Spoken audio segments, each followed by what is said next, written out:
All right, yo, yo, yo, it's your boy Yoshi Kid Neo, and we are back in the world of Boridil, the ruination of Boridil. Today should be a mixture of RP and a combat that I have planned. I didn't do my DM diaries of the last session because I was too busy working on my Raspberry Pi server. So it literally took me forever. Monday was my only day off that I've had since the weekend prior. So I spent literally that whole day going through guides and setting it up. It works now, but it didn't actually start working properly the way I wanted it to until yesterday. So because of that, and yeah, I just didn't have time to make a video. But I'll make a video or I'll do a stream on the DM diaries for the previous session and this session. And I'll probably do it tomorrow, honestly, and clump them all in one, or clump it into one video. Because depending if they do go into combat today, you know, it's kind of hard to make a diaries video about combat because it literally, like, over the course of 2 minutes in the game is like 4 hours IRL. So should be fun if we get there. We shall see. Hope you enjoy. Hi. What about yourself? I'm waiting to hear from the people I interviewed with still. Okay. Oh, spam. But I'm being told that it's still a good amount of time.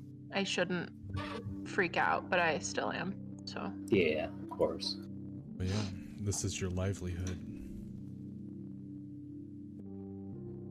Brady. What up, dude? How does one change their avatar picture?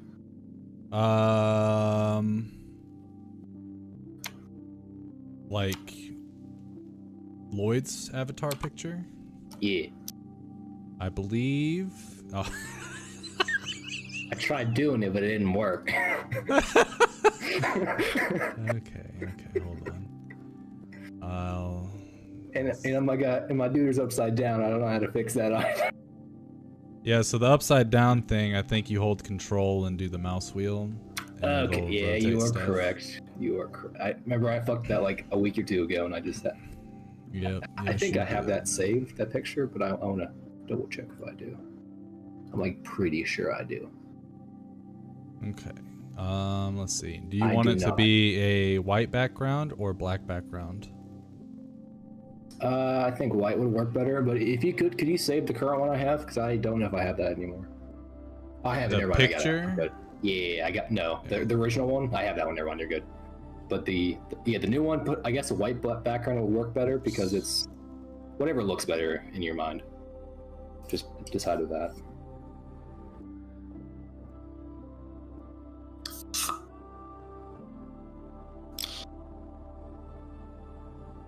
Oh, that's pretty cool.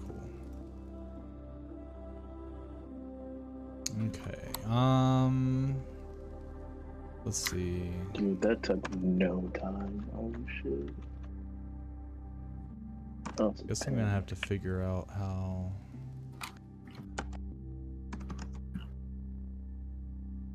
Yeah.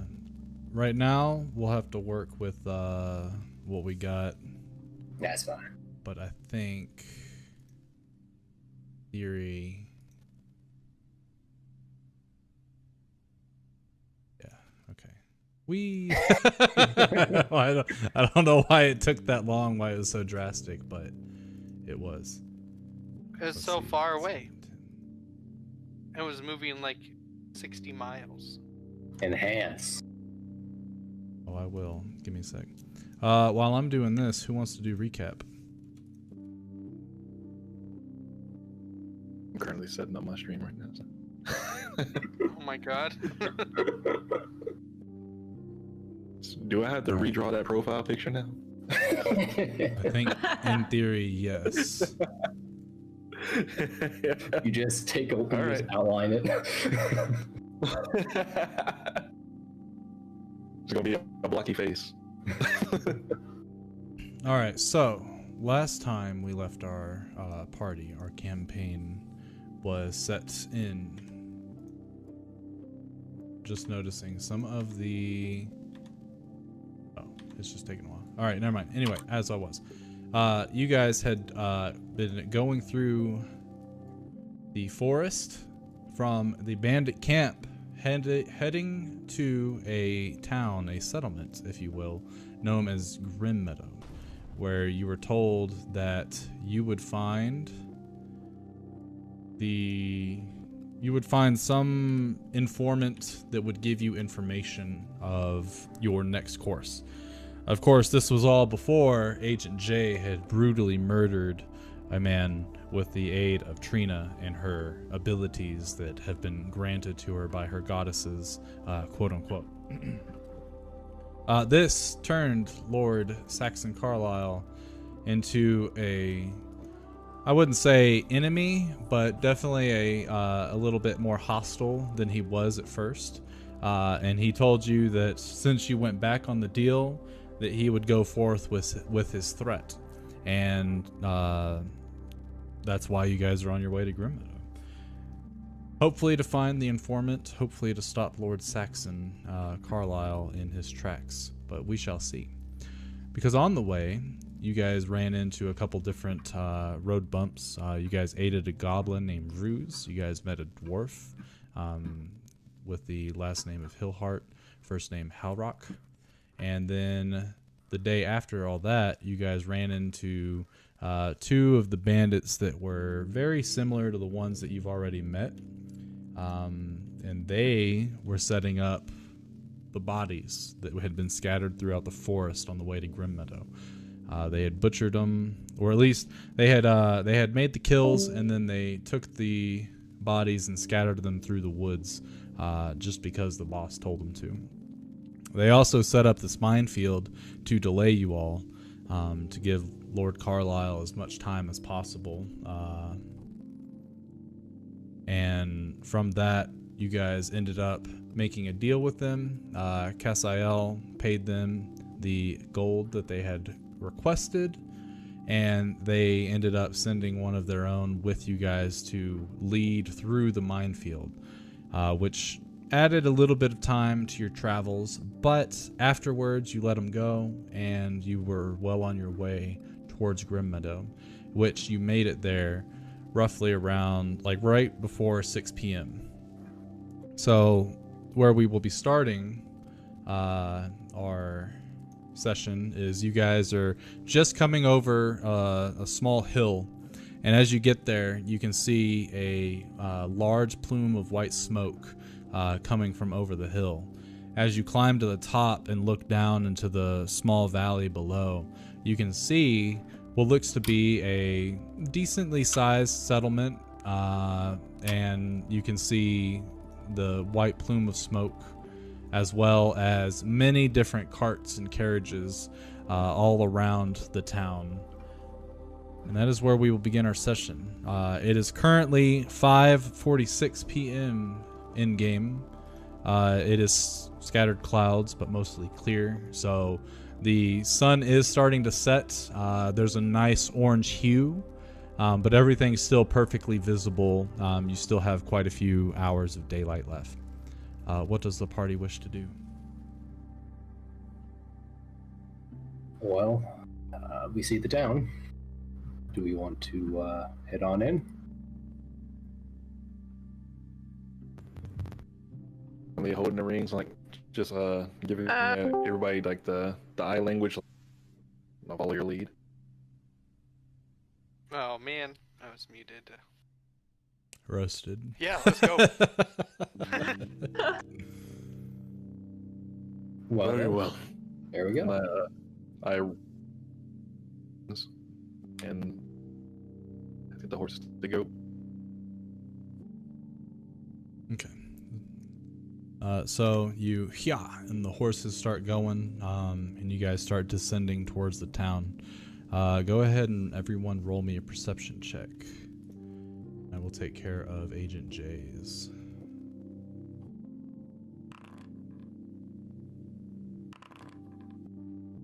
Uh-oh.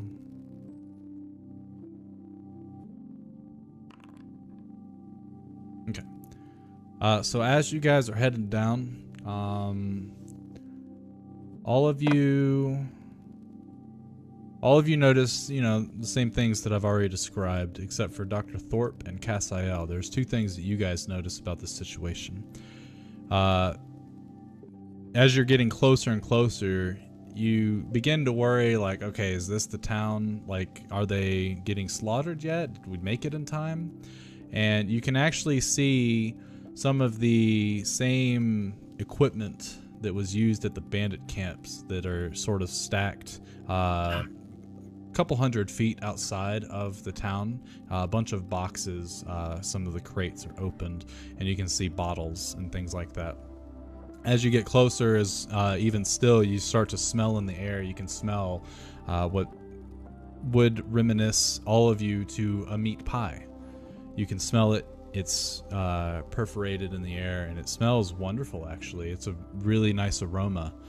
The thing that Dr. Thorpe definitely notices, and Cassiel has a hint of, is that the smoke, the plume of white smoke, is coming from some sort of cooking fire, or like a large cooking area of some sort. And that's where the smell is probably coming from.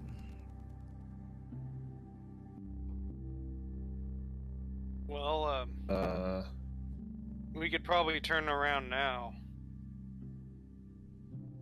We're too late. Well, we haven't even seen what's going on. Up close. We don't know what's going on. Yeah, we should probably do that, but man, I think we're gonna be pretty bummed.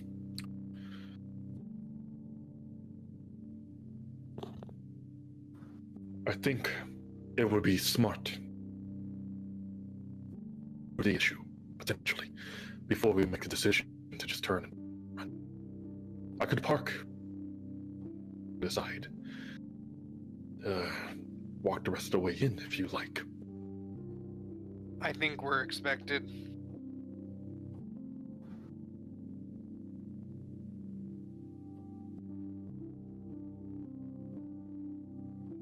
I don't think there's ever going to be any surprise Trust that we're you showing think. up here. I think we should just walk in. Back now. If we were expected, then it will be welcome, maybe.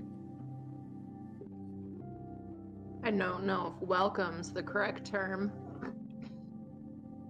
But think we it's should at trap. least I see. think he's already alerted the crown. And when we get there, it's going to be pinned on us. Now we're going to be enemies of the state.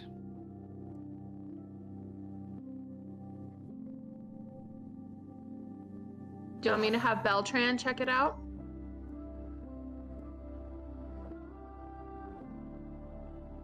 Sure. Smart. Okay.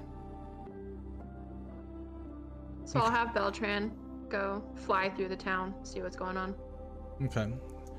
Beltran leaves your perch and starts flying towards the town as you guys are making your way. It takes you guys about 10 minutes or so to get down there. The road, or the hill's not necessarily steep, but the horses are sort of going at an angle to avoid, accidentally taking off and not being able to stop or getting crushed by the cart. Obviously, from what you're reading, Dr. Thorpe, is they've been here before, so they kind of know the ways of this hill. Beltran comes back about midway through, or as you guys get midway to the town, and speaks to you in your mind, saying, yeah, there's a lot of people, probably about 50, and they've got large picnic tables. They're currently setting them up, and they're starting to put food on the table. Saxon is there. Interesting. I'll relay that to the team. It doesn't sound like anyone's died. I don't know. Well, let's get down there. I Sure. pull out my jacket and put it on and button it up. Okay.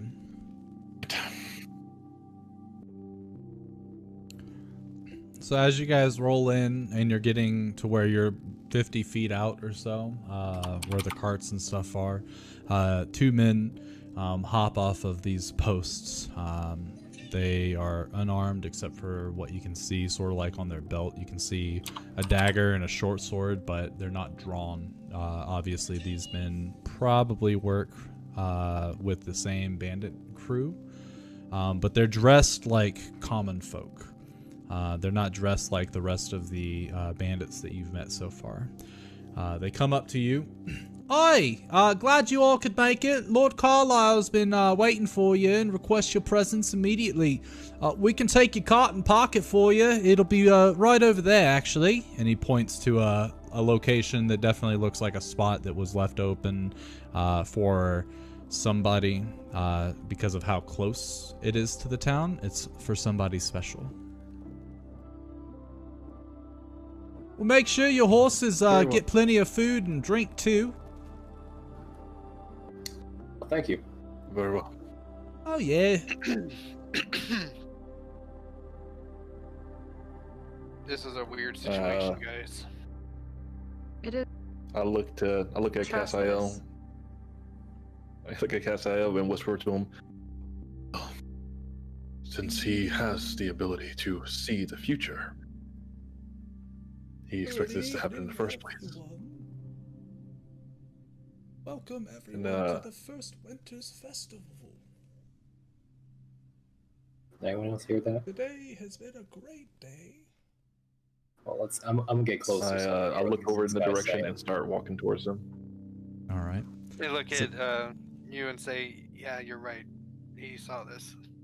It will never, ever surprise him." And I fix my tie and start walking towards the direction of the announcement. Okay. So as you guys are walking, the announcement obviously gets louder and louder. It's not Lord Carlisle.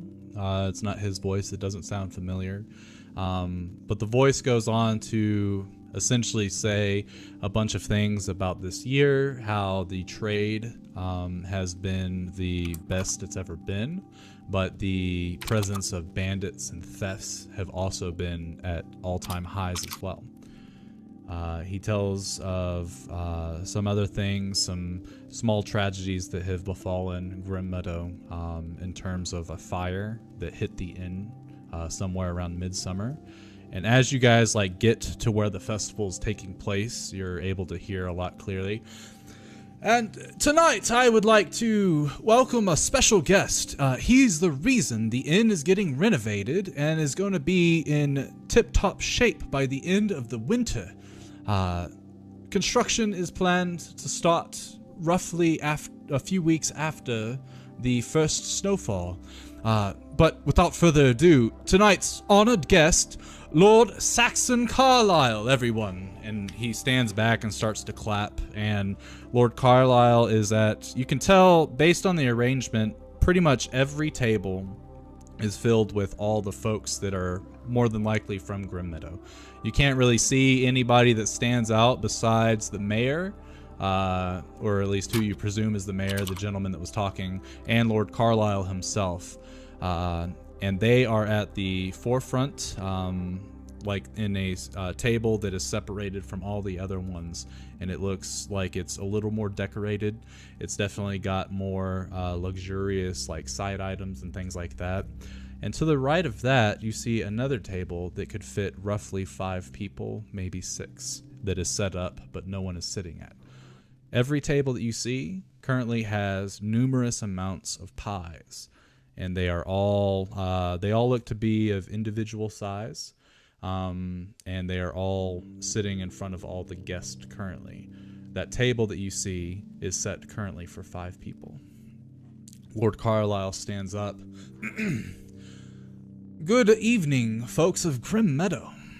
I, as have been introduced, I am Lord Saxon Carlisle of the esteemed Carlisle family, and it has been nothing but an honor, a gracious opportunity, if that, to be able to provide the funding to bring back the inn to this great city, to hopefully bolster the spirits of you all as well as the tradesfolk that use the Trader's Road to capture their livelihood.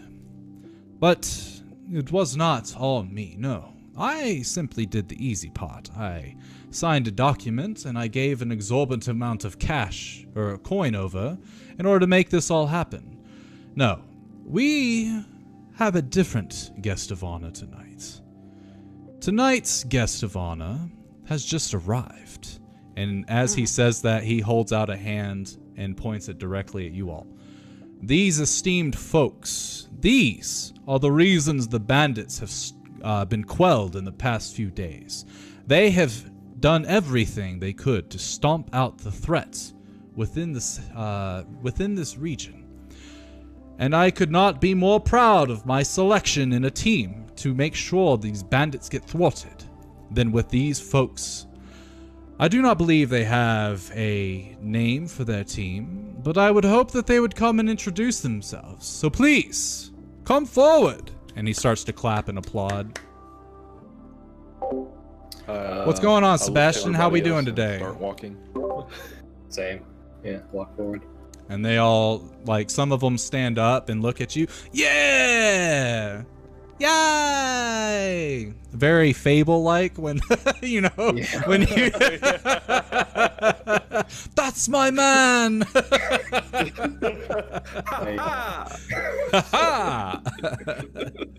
I give a wave, you know, as I'm passing by.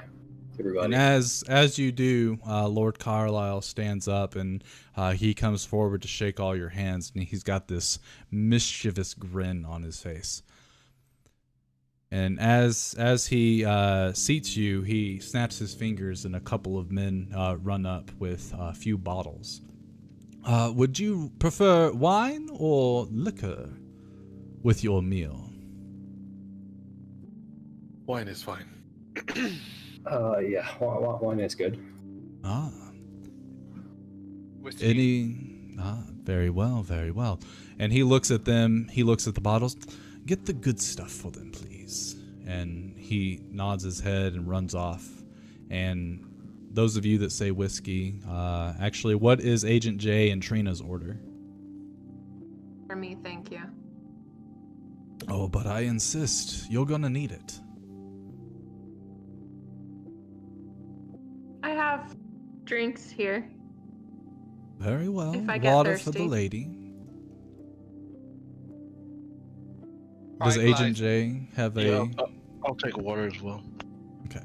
So Agent J and Trina get a cup of water. Cassiel gets a cup of whiskey. And Dr. Thorpe and Lloyd, as one of the men come back with a bottle.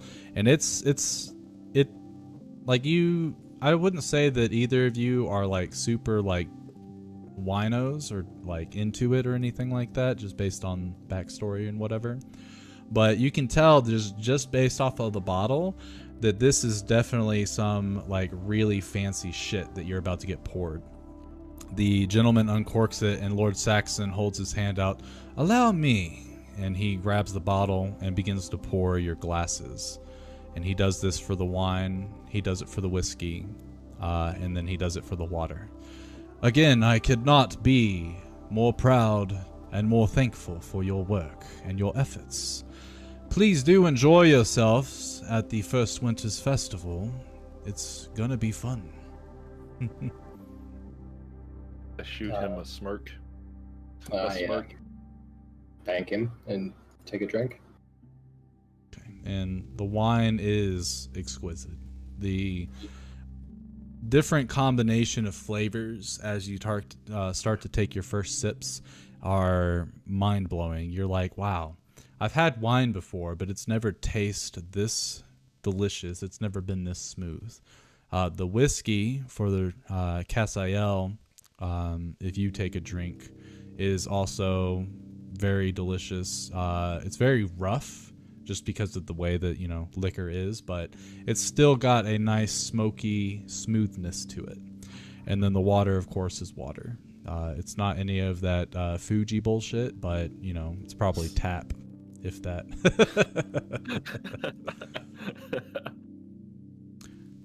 So The as whole time, I'm just like very, I don't know if the word would be uncomfortable, but like on edge, not giving him good looks, fighting back, like trying to kill him on the spot. okay, I don't think it's very hidden in my face. noted. Changing the music, if it'll go. I guess go. it could be. I have 20 charisma, so Yeah, up to you on how your face looks, honestly. I'll be pissed. Okay. So as he goes back to the table, there we go. He says, "Now, with my esteemed pleasure, in front of you you have some of the best meat pies that my team of chefs have ever created, made with the most exotic of ingredients from around the countryside, as well as some of the Elven Empire. These are not your everyday ingredients, herbs and spices, no. This is a time for celebration, and celebrate we will. So I propose a toast," and he grabs his glass and raises it, "to the town of Grimmeadow, to our esteemed heroes, and to the good nature of us all." And he raises his glass and everyone goes, "Here!" And they all take a sip. And the mayor, who hasn't introduced himself yet, stands up. "May the first winter's festival begin. Enjoy your meals." And they sit down, they grab their utensils, they start to cut into the pie, and they begin to all eat.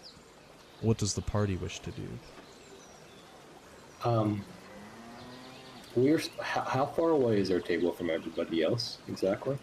Like 10 feet. All the other tables are like within 5 feet of each other. It's very scrunched in that. Kind of like think of how like when you go to the fair and all the tables are like to where you're like ass to ass with people. Yeah. But their table has a lot more room. But it's still like everything that you're seeing, everything is visible. Very visible. Is there anybody like walking around or anything like that? Like Or on is the everybody outskirts or like around the tables, or like anyone going to sit down or anything? occasionally people get up and they go to a refreshments table to grab either water, or they grab a glass of wine that's being sold by some of the men that brought you guys your wine and whiskey. Before I eat anything, I'm gonna look to the party and I'm gonna ask one of these people why this is the first festival. When I get up. Sorry, things gonna happen fast. I look towards Hannibal. Sorry, Dr. Giles. Should we be stopping them?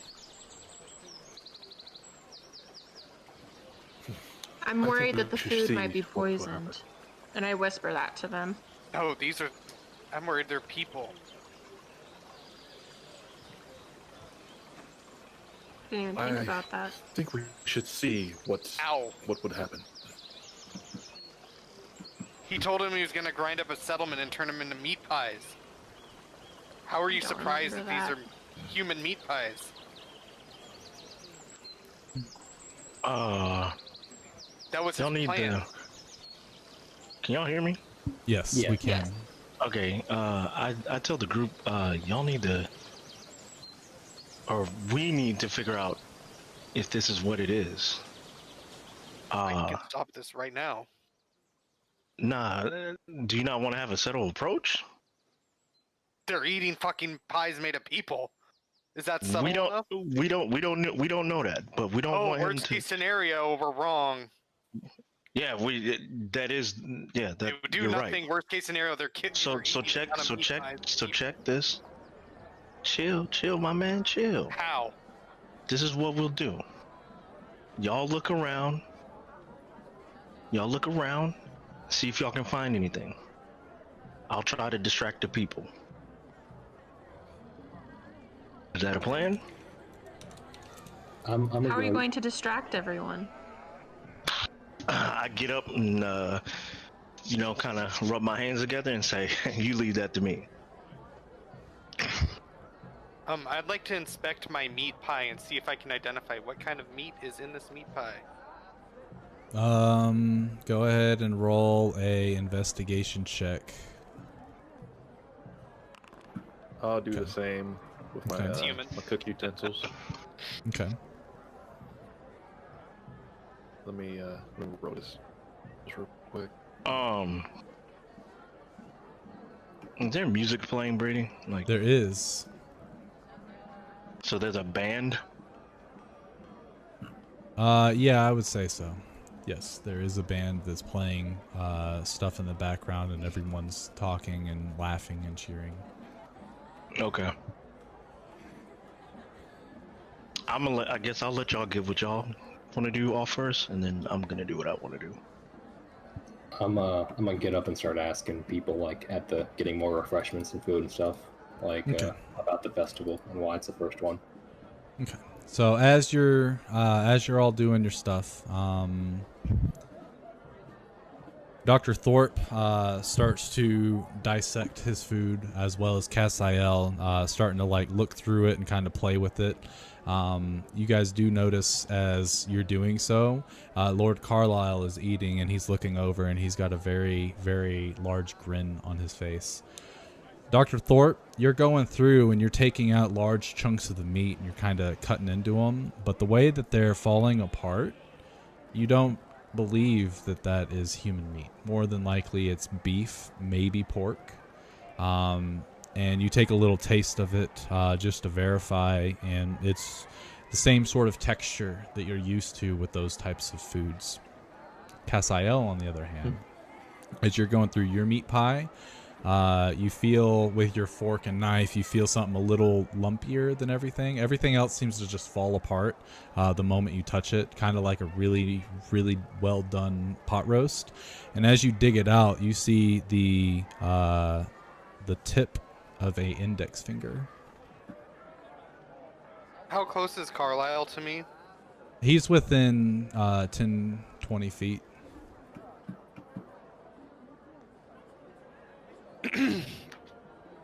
I stand up. Oh, I'm gonna be sick. I grab that index finger out of my pie. I put it on the table, and then I like. What's kind of like the lay? Is there like something to like go behind? Yeah, you'd be able to go, and there's kind of like some there's cottages all around, so you can like go behind one of the cottages or something like that. There's also a couple different random posts and things like that, like little fence So posts. I put that. As I get up, can I put the index finger like in? Like I put my hand on the shoulder and like slide it down Dr. Thorpe's chest and like drop the finger in his lap and Okay. like give him a look, and I run behind one of those cottages and I have an action ready, so if you want to resolve other things. Yeah. So while you guys are doing that, Lloyd and Agent J. What is Agent J doing again? I forget. So what he's doing essentially is I'm gonna distract the people with a performance. Okay. So Agent J stands up, not even touching his food, as Dr. Thorpe. We'll say as Dr. Thorpe and Cassiel are still investigating their food, Agent J gets up to go and do something. So the floor is yours. So I go towards the band, what I guess a utensil and I guess a wine flute in hand, Okay. and I just tell everybody, "May I have your attention, please?" And I'm hitting the thing, ding, ding, ding, ding, ding. And they all stop and look towards you. I'm gonna need you guys. I'm gonna need everyone to put their forks down for a second. God damn it! Why can't you just let me have this moment, Joe? Why could you not just let me have this moment? Anyway, Right? I'm so sorry. so Yeah, so that's essentially what I'm gonna do. I'm not gonna do the Fresh Prince of Bel-Air, but I'm gonna have everybody's attention. You know, put your forks and utensils down. Stop, feeding your stomachs and everything. And I point towards a villager and be like, "Yo, like, stop. You stop eating right there. Put it down." And they kind of all look around at each other, and one of them goes, "Oi, it's the first Winter's Festival. Do what you're gonna do, but don't make us stop eating. It's delicious. You haven't even touched your pie." Yeah. And they begin to continue eating while watching you. All right. So what I'm gonna do now, so they're still watching me. So Yeah. what I'm gonna do, I'm gonna look towards the band and be like, "All right, I'm gonna need y'all to follow me on this one." And I'm going to perform "Getting Jiggy with It." Okay. There you go. Do your best, Gerald. Yes. Oh no, I'm not performing it at Yeah, all. no. Na na Roll. na na na na na. Roll Na, performance. na, na, na. I bet And you'll then give while me he's advantage doing if you try that, your best. as he's getting Oh my everyone's God, please attention, let me roll a good Lloyd, performance. you get to the refreshment table, and as he starts doing his clinking, there's a couple folks that are around. You've got the two gentlemen that are serving drinks, and then you got two men that came up to grab some whiskey. I'm gonna approach the two gentlemen grabbing whiskey and say, "Hello there. Excuse me." Aye, thank you for your help and everything. Hopefully next year's a little better for us now that you've ran them bandits out of town, eh? Oh, well, thank you. I do hope so. Quick question, if you don't mind. You taking up some of your time.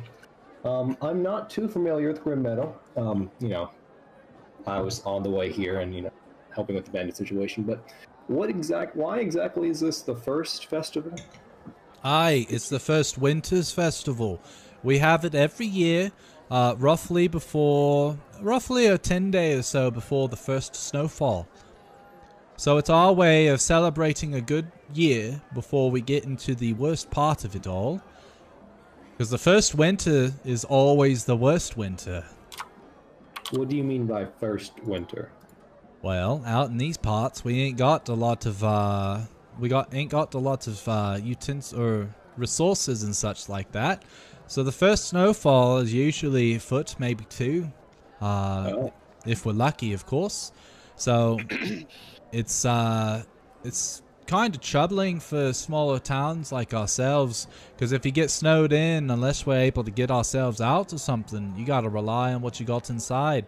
Lots of folk end up dying either because of lack of food and water, or even illness. Oh, that's awful. Aye. So we typically do this celebration to celebrate the year before we start to lose folks. It's not uncommon.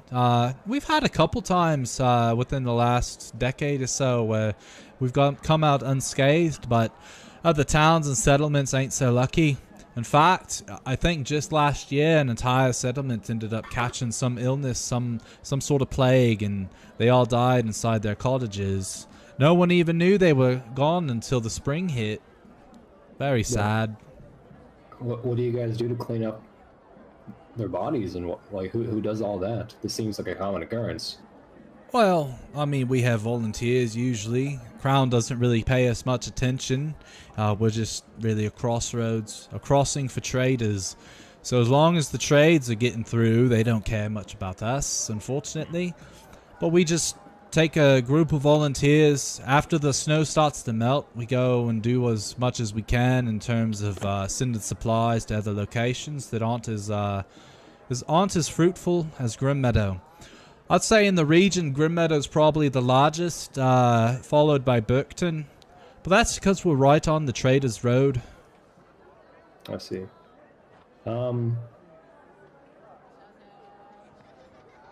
Is there any specialties you guys make? So you have this every year? That's true. Yeah, we do have the first Winter's Festival. This is the first year that we've actually had it sponsored by a noble from the capital. It's actually quite wonderful. Normally we just have a bunch of steamed veggies and such. Maybe we'll have a small pork chop or two.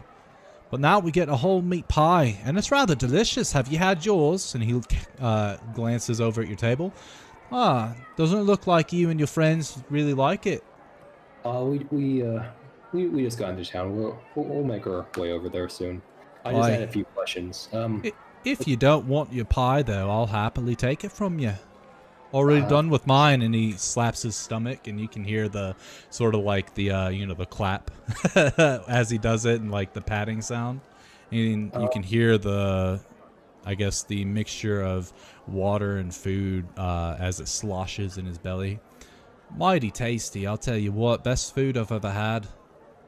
Do you know much about this lord that came by?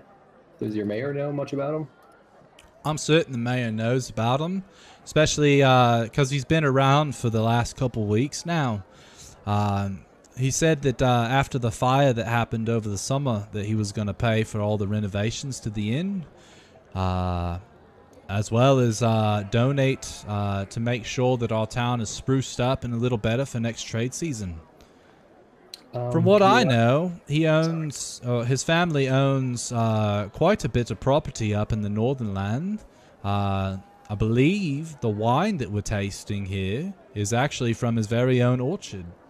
Ah, I had some. It was quite good. Aye. Do you? You mentioned. I heard earlier, and you mentioned there's a fire. What exactly happened? Yeah.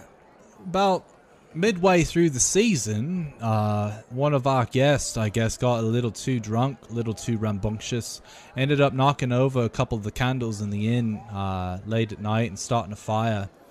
Poor bloke perished in it, but luckily no one else died. That's good. But about half of the inn, and he points over the inn, which you can see it's a small one-story building.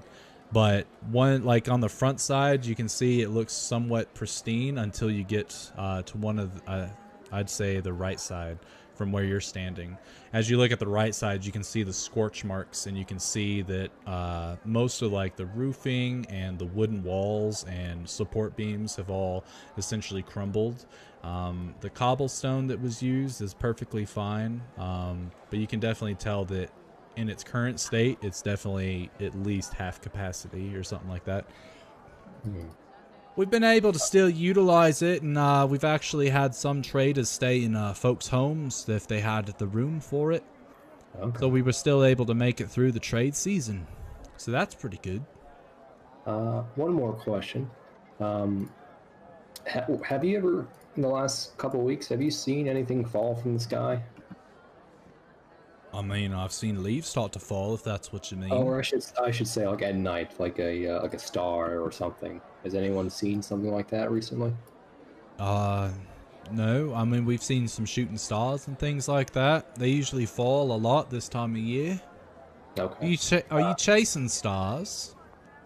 Just heard there was one that may have fallen in the area. I was curious. Are you one of them wizard folk? The way you dress and the way you talk makes me think so.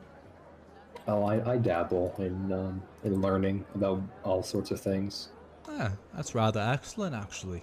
I wish that we had some mages ourselves in the town. I bet things would be a lot easier with one of your kind around. Yeah, well, it's likely. But I travel a lot, so I'm not really looking to settle down. I appreciate it though, the offer, I guess. Oh, yeah. Well, thank you. I'll let you get back to your festival, and I'll go back to my table. It was nice talking to you.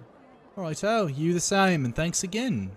And he grabs two glasses of whiskey and starts to head to his table.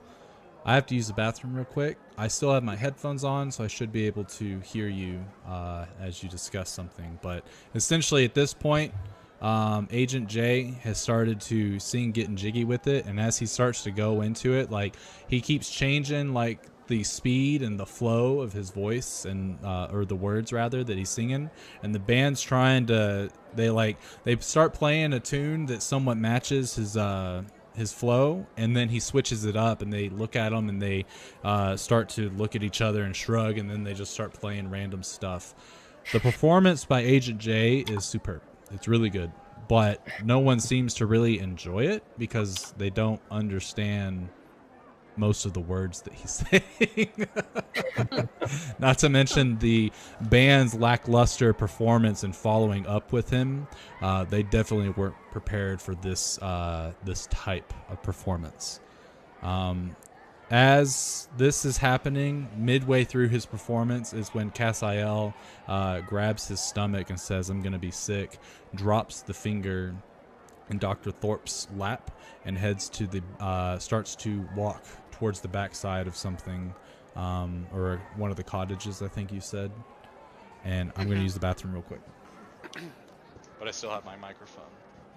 Okay. I'll wait. I'm gonna come back to the It's table important. and sit down. So, have you guys figured anything out? I whisper to him, yes, these are people pies, as he promised. Oh. I was kind of worried about that. The townsfolk, they seem to be regular townsfolk. This is the first time they've had a noble, like, pay for their festival. I talk about the multiple winters, everything else, and they usually don't get to eat this well, so I don't think we can really convince them not to eat unless we break the news, and I'm not sure if breaking the news would be the best thing at this point. It might cause more fear and panic than anything else. But,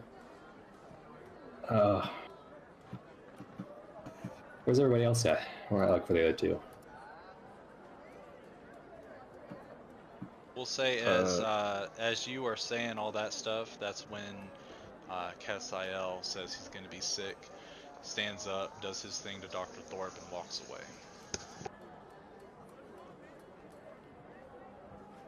Brady, I think I want to enter a lobby with you really quick. Okay, let me get back to my computer and we'll do that.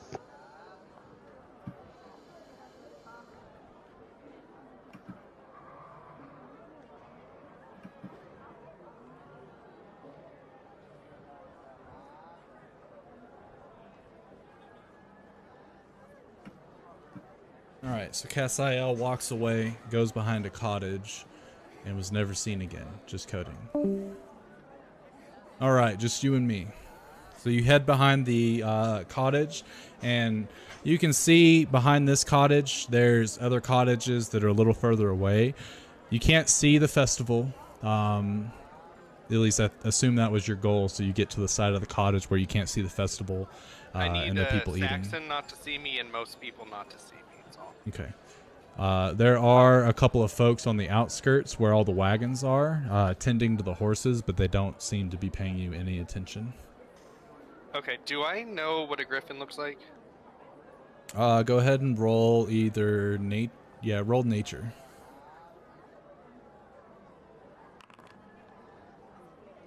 You've heard of how it looks. You've never seen one in person, but you know the general, I guess, structure, the general looks of what a griffin should look like.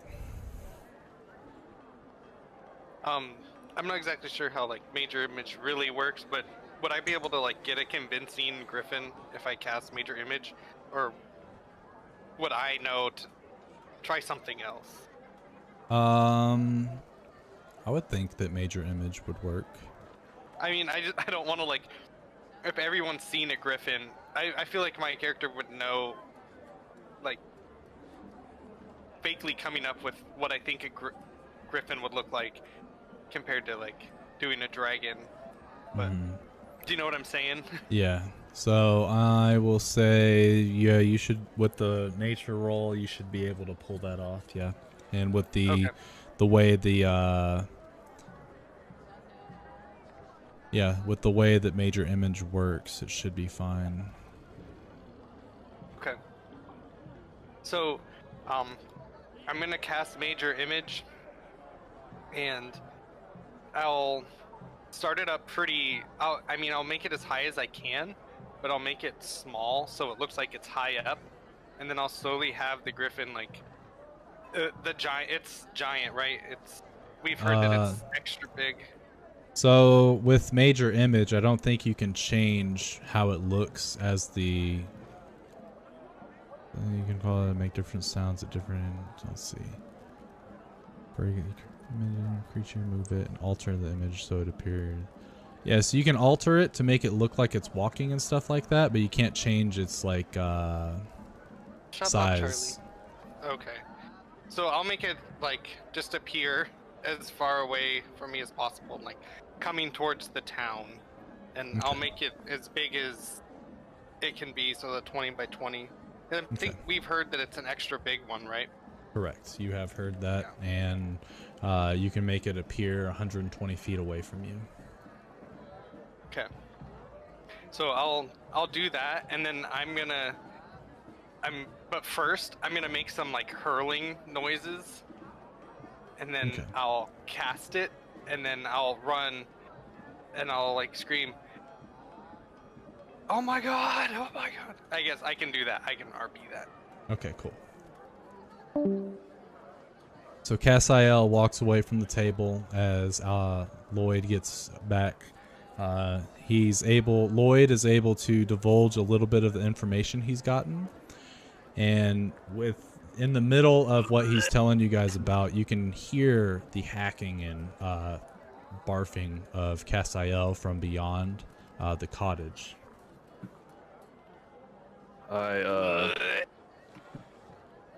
You see Giles put a napkin down, and then stand up, fix his tie again in his cuffs, and then walk towards the direction of Cassiel. As you start to do that, you see me running. Oh my god, everyone! And like loud, as loud as I can scream. Oh my god, it's here! As Cassiel's running towards you, you can see about 120 feet away from him, you can see this griffin that's currently running, and then it takes flight and starts to essentially a loud eagle caw, and starts to fly up in the air. And everyone looks up and points at it, and they start flipping out. They jump up, they start to like dive over each other to go and run for cover. Food and drink is everywhere. The mayor hops up and starts to motion over to some folks to come and protect Lord Carlisle. But Lord Carlisle is sitting there, and he's sort of he's got his glass of wine in his hand, and he's currently swirling it around. And as the mayor looks to be like, "We have to go," he shakes his head. "I don't think so." And he takes a sip of his wine, and he casts a glance at Cassiel.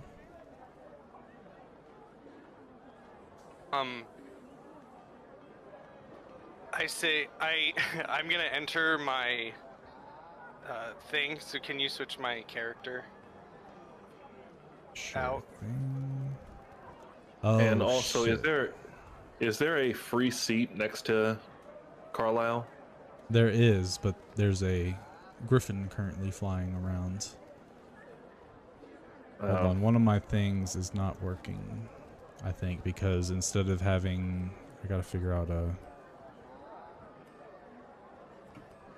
will do, I think. There we go. So for whatever reason, switching over to the server, none of the extra images are clickable. So I don't think we can do it yet. Next time I'll be able to switch your image because I'll fix it. Yeah, that's no big deal. I'm trying to find it on my thing here. Is it? So unleashed weapons for Radiant Soul. So basically what you guys see is I put my hood up and you don't see anything but my black face, and these incorporeal wings sprout from my back, and I fly up a little bit.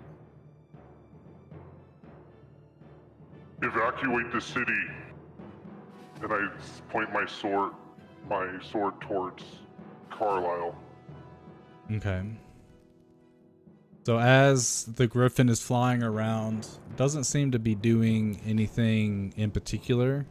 It lands on a few of the cottages and screams, and the people start to run away, and they go to the nearest cottage. They fill in, and then they close it, and you can hear the locks and stuff going on.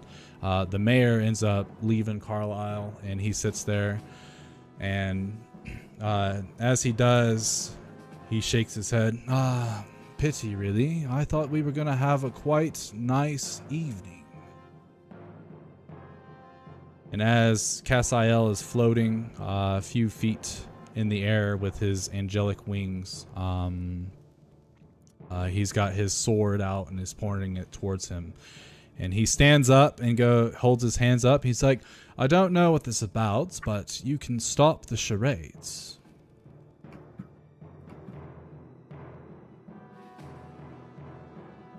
The charade's not for you. Good folks of Grim Meadow, fear not. It is only a trick of the eye. That's not even a real griffin.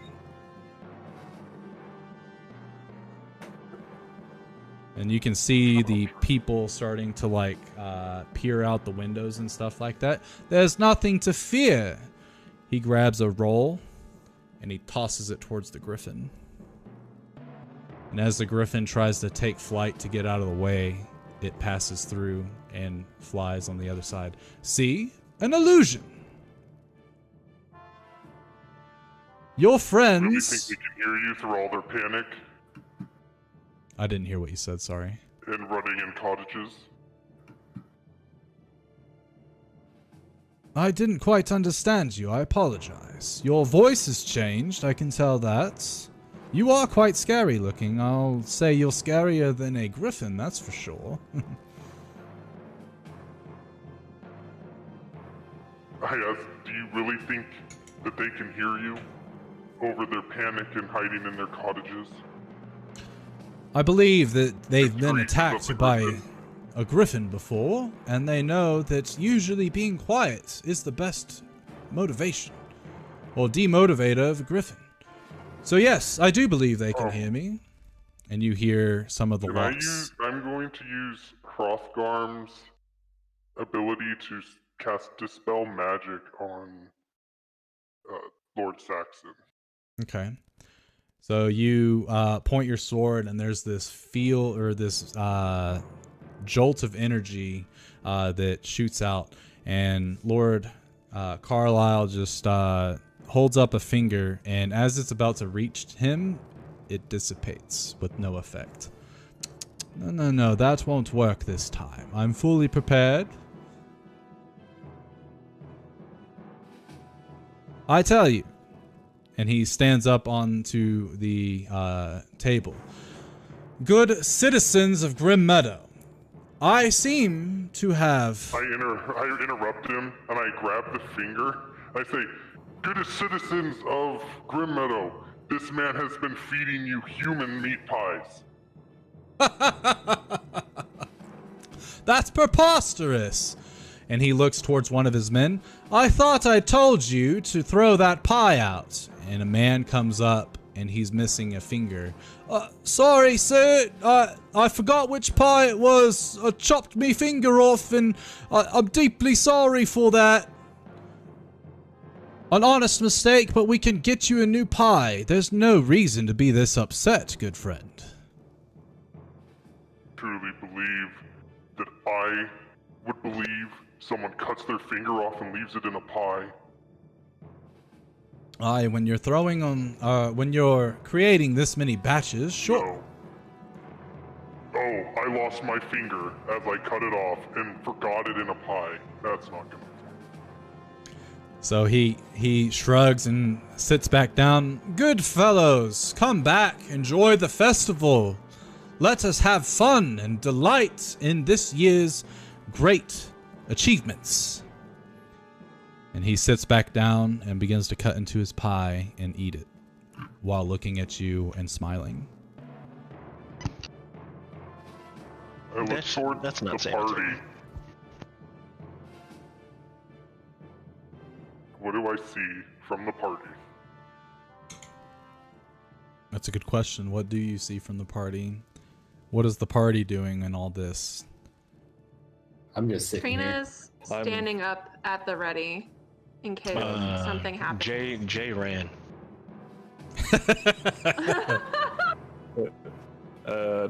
Giles is with one eyebrow raised, just observing the conversation between Cassiel and Carlisle, Same. and fixing his cuffs and all that. Do you see how they do not terror before the griffin? I'm telling you all, it is a fake. People start to come out of their cottages slowly. The griffin continues to make its rounds, and when it flies close to a cottage, they all shuffle back in. It would have attacked by now, that is griffin nature. And yet, it's been here for almost half a minute. How far away is the griffin? It's within 120 feet of Cassiel. Okay. Let's see, what am I gonna do here? I don't know, but we could...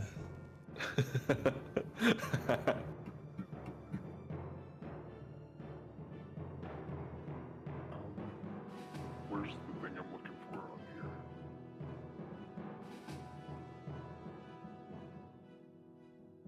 I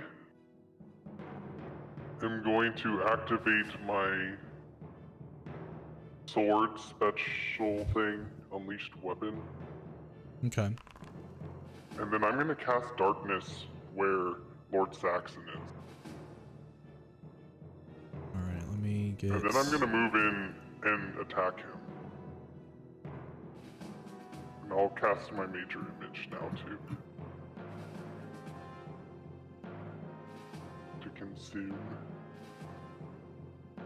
Do that and that. Still need to make a macro that'll switch your sword.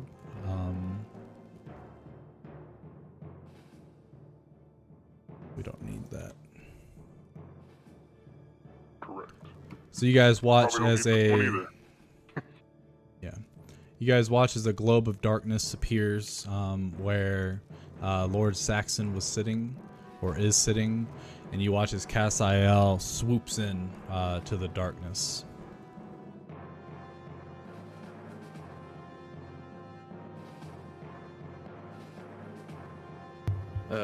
So upon seeing that, Giles unbuttons sighs, does a light sigh, unbuttons his jacket, takes off and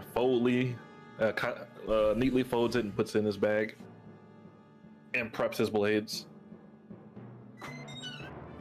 All right.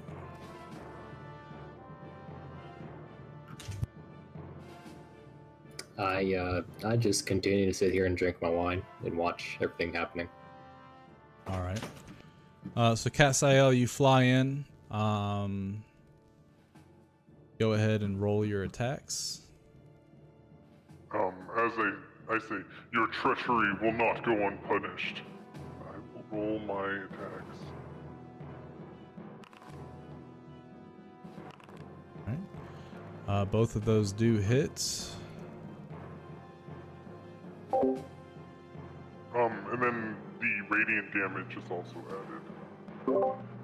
Yeah. I don't think that got added. You're talking from the Radiant Soul, right? Mm-hmm. Yeah. I think it's my level once per turn. Oh yeah, that's what that Radiant is. The damage, one hit per turn. Do I have the Unleashed? Yes. Is that where it's 2d8? Yes.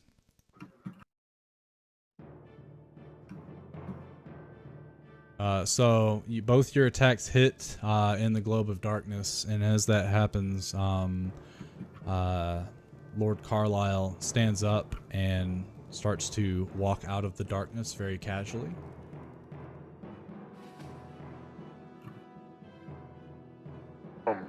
I will take a reaction swing at him. Okay.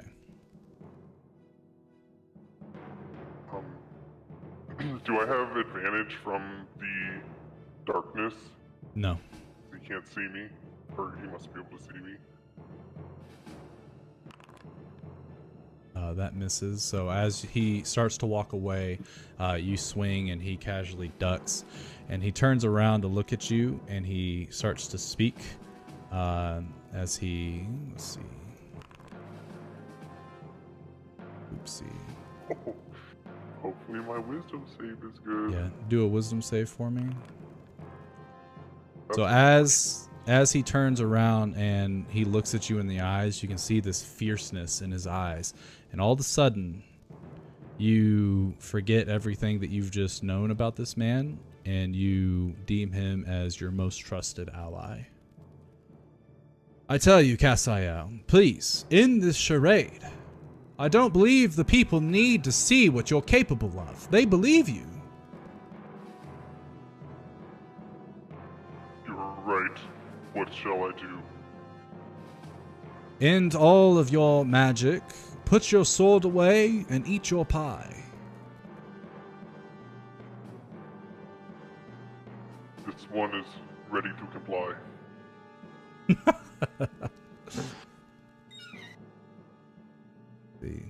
Okay, so as so I just player asking about rules. Does dominate person require sight?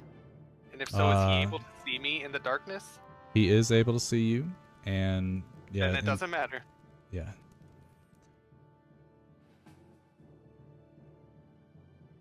But yes. I eat my pie, starting with the index finger. Okay.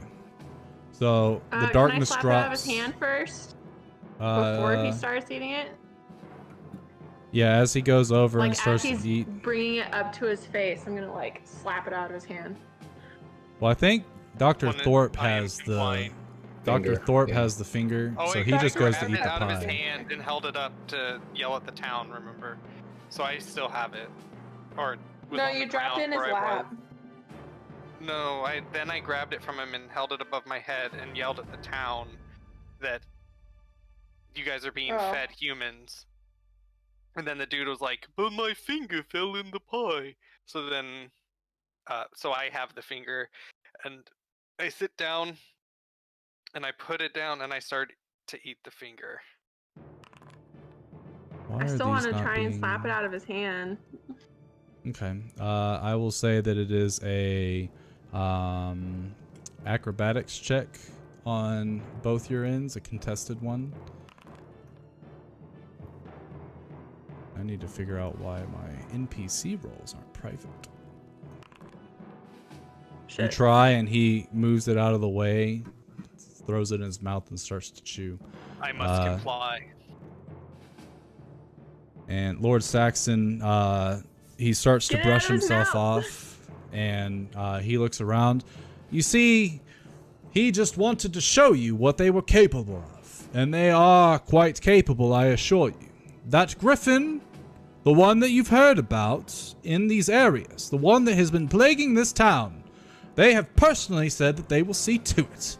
And he starts to clap, and the doors start to unlock from the cottages, and they start to come out, and they start to go, oh, yeah. And they start to clap, but they're all like looking up in the sky to see what's going on, to see if the griffin's still around. But at this point, all the magic that Cassiel has used has been dispelled. Please, let us clean I stand up. on the table and I say, "Lord Saxon speaks the truth. This is how you enter into the winter season." And I bow. As you've heard it from Cassiel himself. And he raises a glass and then drinks to your honor. I'm gonna like try and pull Cassiel off the table and be like, "What is wrong with you?" I literally, I mean, there's no way I can resist you with my strength score, but I just try and sit there and eat my pie. Cassiel sends you, or Cassiel, you get a voice in your head that says, Lord Saxon showed me the truth, and now I will show all of you the truth. He's not a bad guy. I do a next check to try and slap the pie out of his hand this I'm time. sorry, can you repeat that, Brittany? You hear a voice in your head, Cassiel, that I have seen into Lord Saxon's mind, and he's not that bad of a guy. And I turn towards my friend Trina and say, I have seen into the mind of our friend Lord Saxon, and he's really not that bad of a guy. And I continue to eat my meat pie. I want to slap that out of his hand. All right. Go ahead and another acrobatics contested roll.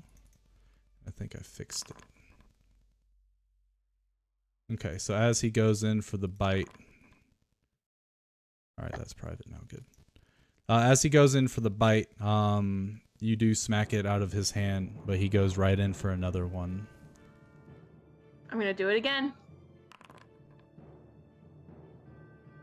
And Lord Saxon comes over, seeing as you do this, and I know you all haven't. Oh, I you say, go ahead. Lord, I am unable to comply. Should I dispatch this one? No. Leave her be. There's no need for violence here. I thought we were over all No that. violence shall be taken. Let him go. And he looks over at you. By whatever do you mean? You're in his head somehow. Let him go. I beg to differ. You can beg all you want. I am Get out of his sound head. mind. He has showed me the truth. This was a misunderstanding. I am sorry. I apologize for putting everybody on edge. It's I perfectly appreciate fine. you guys not taking action, for it could have ended poorly for our friend, Lord Saxon. Perhaps not, but that's for another day, I'm sure.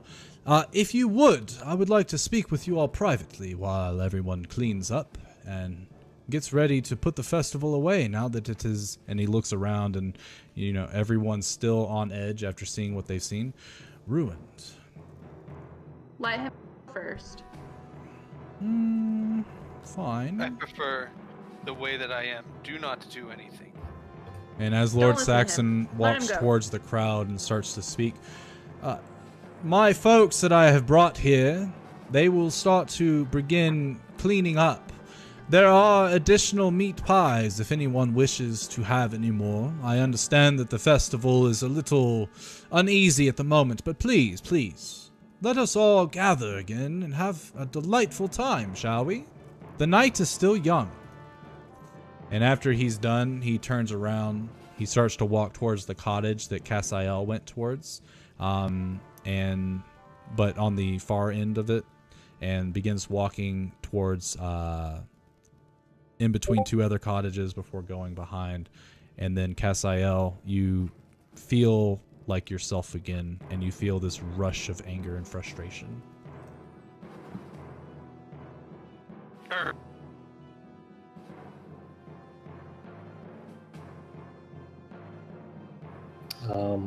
Are you yourself again? I don't really acknowledge Trina. But I have my sword in my hand. Guys, I think he broke him. How are we gonna fix this?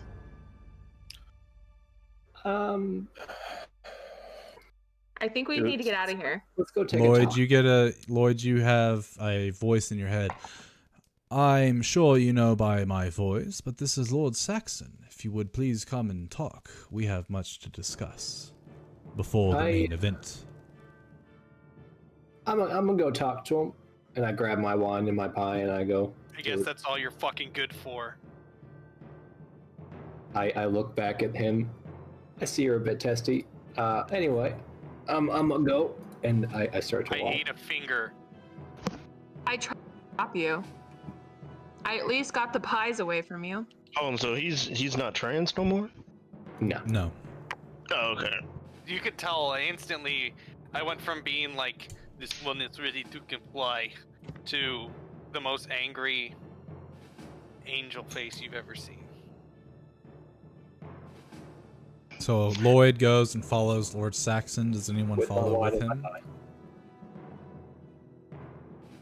With his wand and his pie. I walk up next to Cassiel and tell, it is best that we see what he has to say. Thanks for the backup. As I walk towards Lord Saxon. I walk in that direction as well as I'm looking across and observing everybody else. Okay, and they're all starting to come out slowly. They continue to look in the sky just to make sure that they are 100% okay. I don't know if this is... Oh, it's coming. But as you guys follow and you meet Lord Saxon, he's behind the cottage, but he's met there with 2 additional folks, and they're actually, let me see. Oopsie, wrong button. So there's these 2 heavily armored gentlemen with him that are standing right by his left and his right sides. They've got this big ass shield and a large flail in their hands. And Lord Carlisle's standing there. He's got his cane in front of him. Well, that was quite a show. Bravo. Very good, Cassiel. I liked the rambunctious attitude that you had. You were this close at having their attention, but unfortunately, you were not prepared for the finale. And that is to come. But you have seen how these folks they treat the threat of a griffin, have you not? Yeah. We heard in the last town that there was a griffin as well, or I guess the last camp. Yes. Now, I remember that our last transaction of words did not go as I had initially wanted it to. I was hoping that perhaps maybe what I had foreseen, and you killing one of my men, was perhaps maybe an error, but unfortunately I have not been wrong in quite some time. But what I can tell you is that I am a man of my word. And your informant, and he raises his hands in sort of a it's me gesture, is right here before you. Now, I told you that I was going to destroy an entire town for your transgressions, but then I started to think, no, that's a little too absurd. A whole town for a single life, that's not anywhere near equal. So I've decided to do something different. Instead of destroying an entire town and feeding them, which is hilarious that you thought that was going to happen, because I assure you, these are normal pies. That man accidentally cut his finger off and left it in there. And I do apologize for that, Cassiel. And he clasps both of his hands and sort of shakes them, bowing his head somewhat sincerely towards you. No, but the information that you seek, I will kindly give you. And in turn, I will also tell you my new idea. Instead of taking the lives of an entire town, I will simply take one of yours. Not today, not tomorrow, probably not anytime soon. And in all honesty, I've been toying with the idea of instead of killing one of you, instead, perhaps maybe I'll kill someone that you love, or maybe loved in the past. Or present or future. I'm not quite sure what I want to do. There's so many options that I have to choose from. But I need more time to mull it over in my head to figure out what will hurt you most. But I wanted to give you the chance. Will I target Agent J, Trina, or Cassiel? You all decide who my target will be, and we'll have fun from there. What one do you want this decision by? Preferably now. I will accept. Cassiel humbly accepts my gracious offer. And I'll be honest, I was leaning more towards Agent J, but I don't really have any information on his past, since he does seem to be from another world. At least that's what my resources say. So he would have to die himself. Trina has a plethora of acquaintances and folks that she holds dear to her. And you, Cassiel, I feel like almost anyone that you've ever met would hurt you in some way, shape, or form, no matter how small the transaction of words was. But as you wish, Castiel shall be my target. I think this will be a fun game. Now, before the grand finale, and he sort of like uncuffs one of his never mind, he doesn't do that. I was gonna make him like look at a watch, but he wouldn't do that, so never mind. He looks up towards the sun and starts to look at it and starts to guess what time it is. We don't have much time before. Maybe you guys will fight this Griffin. Jesus Christ. As I walk out the door. He's outside. He's not inside anymore, but I the next location that my informant, aka me, was going to give you was the harbor town south of the capital known as Bleak Bell. There you will find your stone. You will find your supposed cause of war, and you might find your purpose, Castiel. And now that I've been thinking about it, Agent J might find his alien, and Dr. Thorpe... He smiles while looking at you. You know exactly what you'll find.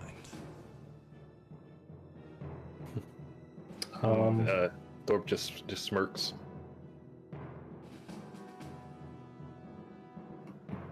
Where is this town again, exactly, from here?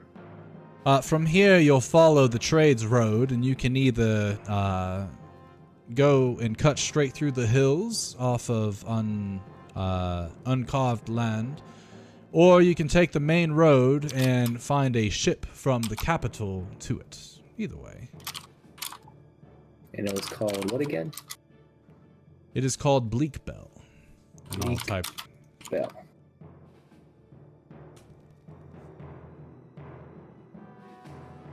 That's not safe.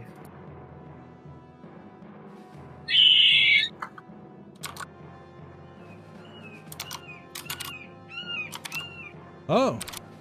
Well, looks like the fun has arrived.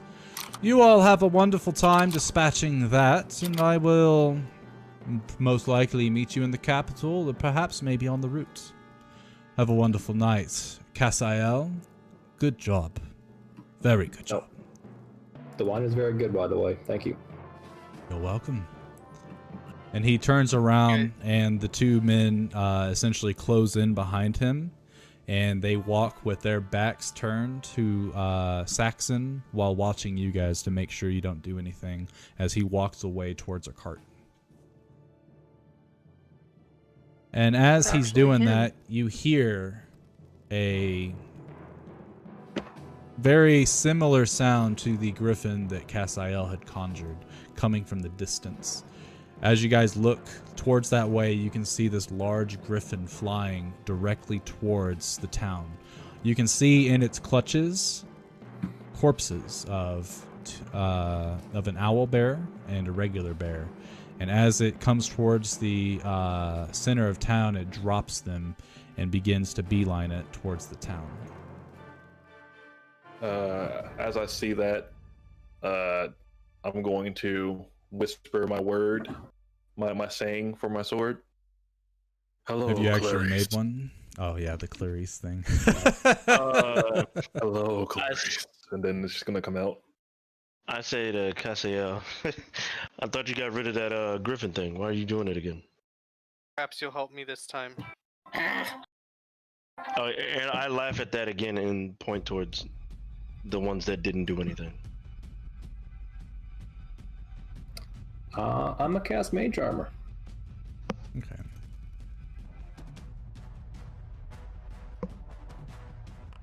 Shit. Is it on or off? If your AC is 14, then it's on. It's on. Oh yeah. Oh my god, this music is overpowering. Quick question, Brady. Mhm. If my owl were to cast polymorph on itself, what would happen? It would turn into whatever. It would get its leveled, wouldn't it? Which is 0 probably. That's also true because it can only cast it. Or no, I think. Let me look. It's The thing with the ring of spell storing, it's cast at the appropriate. It's as if you cast the spell, I believe. Yeah. No, I was just wondering like how the concentration works with it. The hell? Are you guys able to click your roll initiative on the combat tracker? Yeah, and I freaking finally rolled something decent. Oh, it's in the points? Why Oh, is it in that's the an points? average. That's cool. I kind of like that. I like feeling like I have control, even though I know there's no control. What, to press on the button? Yeah. Let Like me it look feels like that- I'm rolling it. Did my initiative roll? No. No. Mm-mm. Let's see. Any creature can cast a spell on the ring. While wearing this ring, you can cast a spell. The spell uses the spell slot, but spell casting ability. I don't of think the it's original. the slot. It's the creature that you Oh, cast yeah. it on that determines the level for polymorph spell. Yeah. Yeah, so if he... Yeah, I'm pretty sure that's true. Wasn't...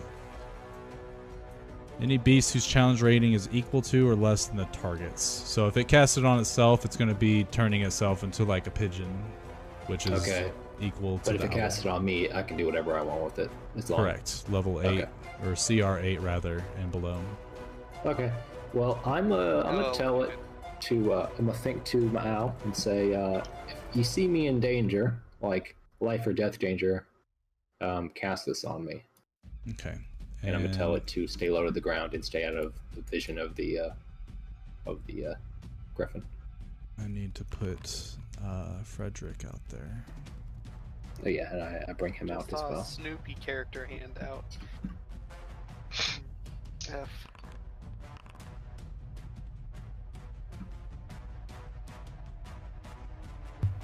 Okay, so let's see. I don't know why it started the. There we go. So it should start with Trina. And then Beltran is on your. Currently perched on your shoulder, correct? Shoulder. Yes. Mm-hmm. Okay. Alright, I'm gonna summon a shadow spawn.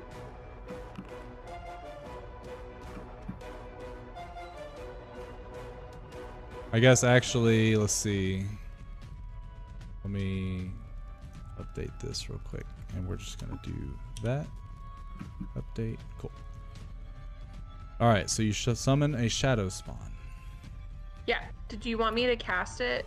Right? Of course. Because then it'll get rid of the spell slot, even though it's not technically causing damage right now. Yes.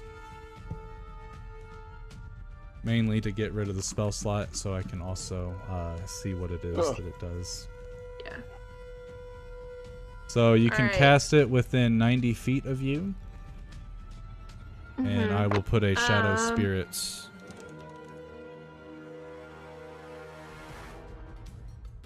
We see the griffin, right? Where is it? You should be able to. He's like in the bottom left. You might be actually blocked currently by one of the houses. Oh. Is the griffin in there? It is. But I don't think the... I haven't figured out how to do the walls. Yeah, you should be able to see it now. It's in the bottom left of the map. No, I don't see it. I don't. Some of you might not see it. Probably because of the angle. Okay, that's fine. Don't say shoot. Okay. Is it just one? Correct. Shadow spirits. Yeah, and then I'm essentially going to command it to attack the griffin. Okay. Where do you want it to be cast? Let's see. Is this the one? I'll put it like, you said 90 feet, right? Correct.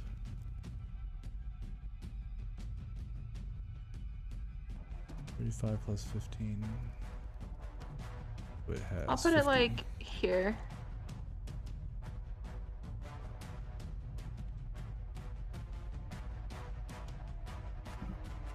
Where?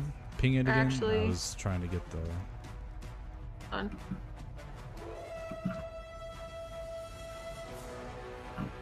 Here. Okay. And then give me a sec. I'll make it to where you should be able to control that and see it. Cool. Alright. Try moving the token real quick.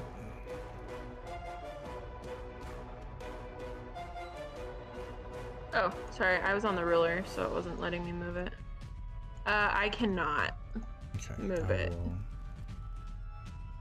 Let me try doing this. Let me delete it and put it back and then try again.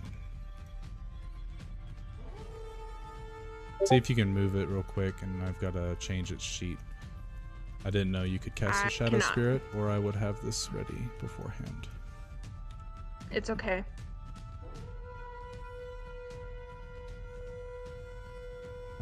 Let's see. We can change what it looks like at another time. Okay. Your permissions, you're the owner. Alright, now you should be able to, hopefully. No? It's fine. You can move it for me. I just want it to attack the griffin. So. Okay. You should be able to see its stuff, but yeah, I can do that for you. Okay, so that lasts while you're concentrating, and it lasts for an hour, so that's pretty cool.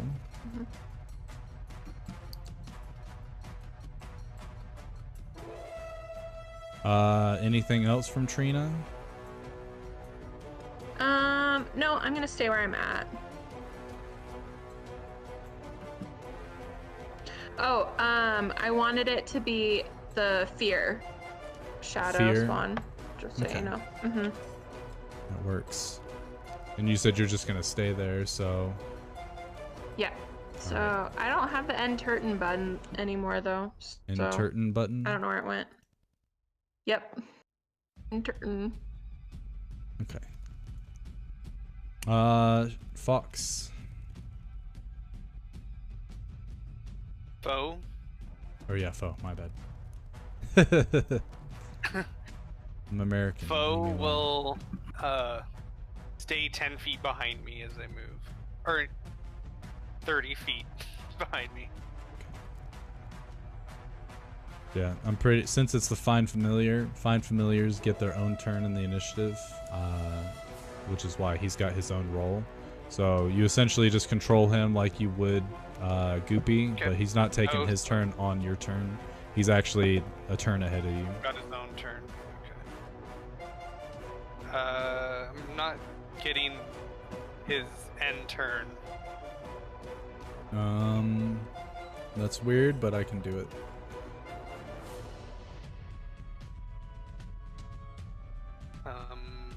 Okay. I will move.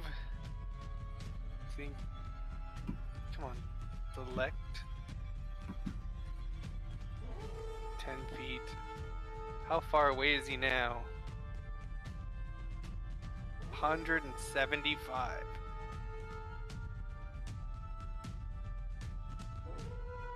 I will move 20 more feet towards it and ready an action to cast Agonizing Blast on it when it reaches 120 feet. Okay.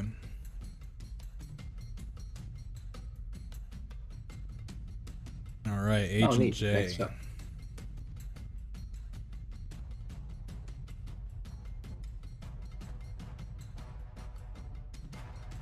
Gerald, are you there? Me? Gerald. Alright, hold on. Gerald, Joe, same. I only got, what, 30 movement?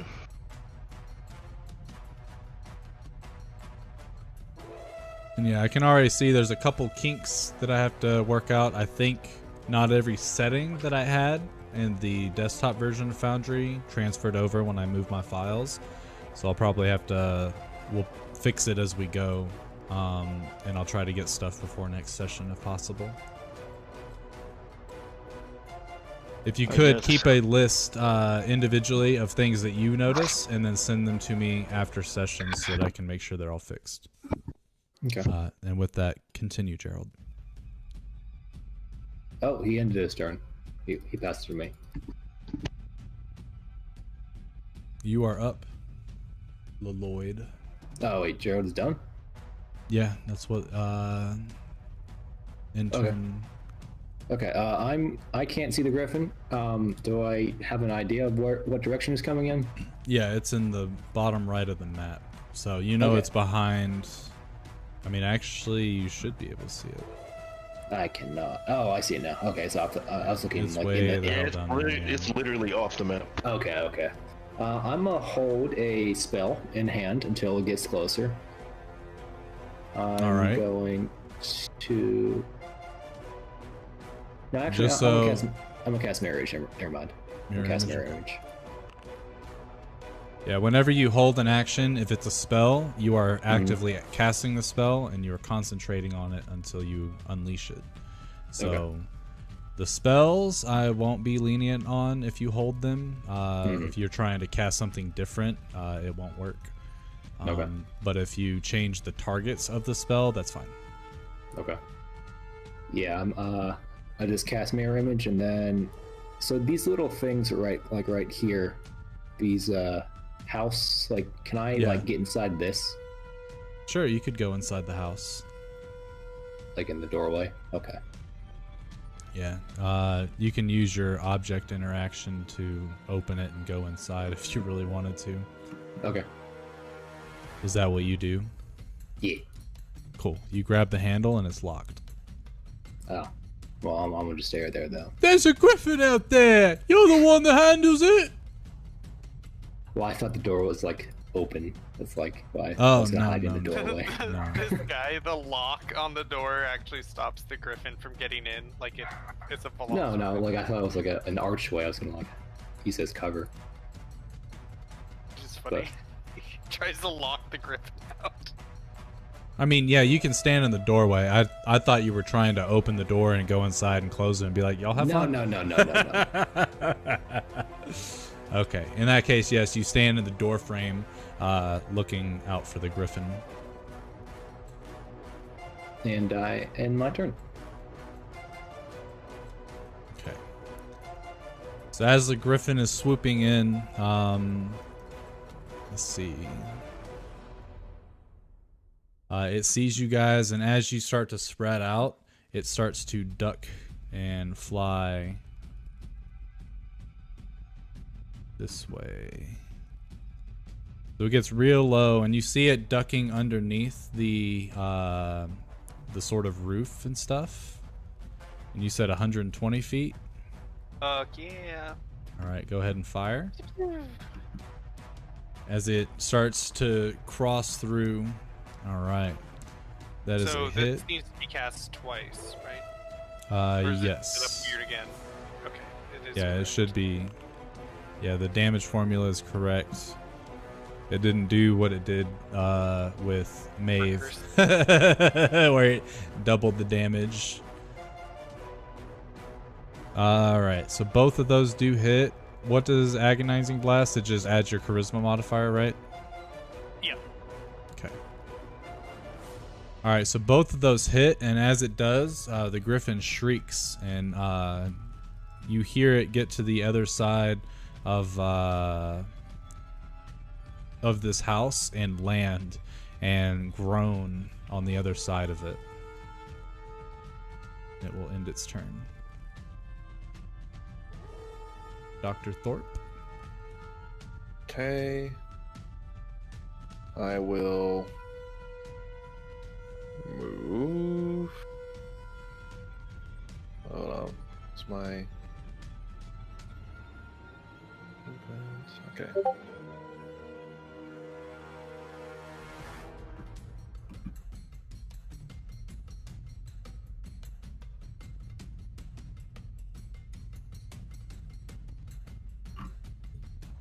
We'll move up and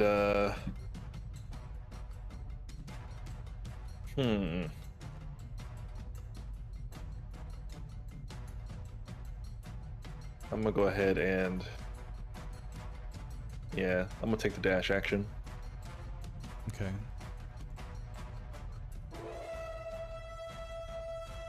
A little more. And I can't see the thing, so I'm gonna end turn here.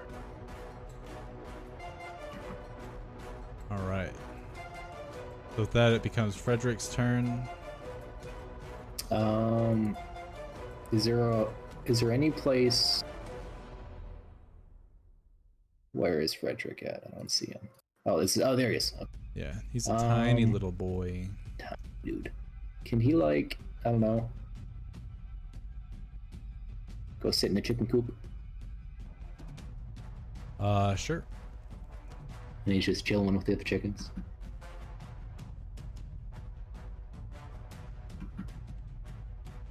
Then he's gonna end his turn, but I don't see the turn ending for him.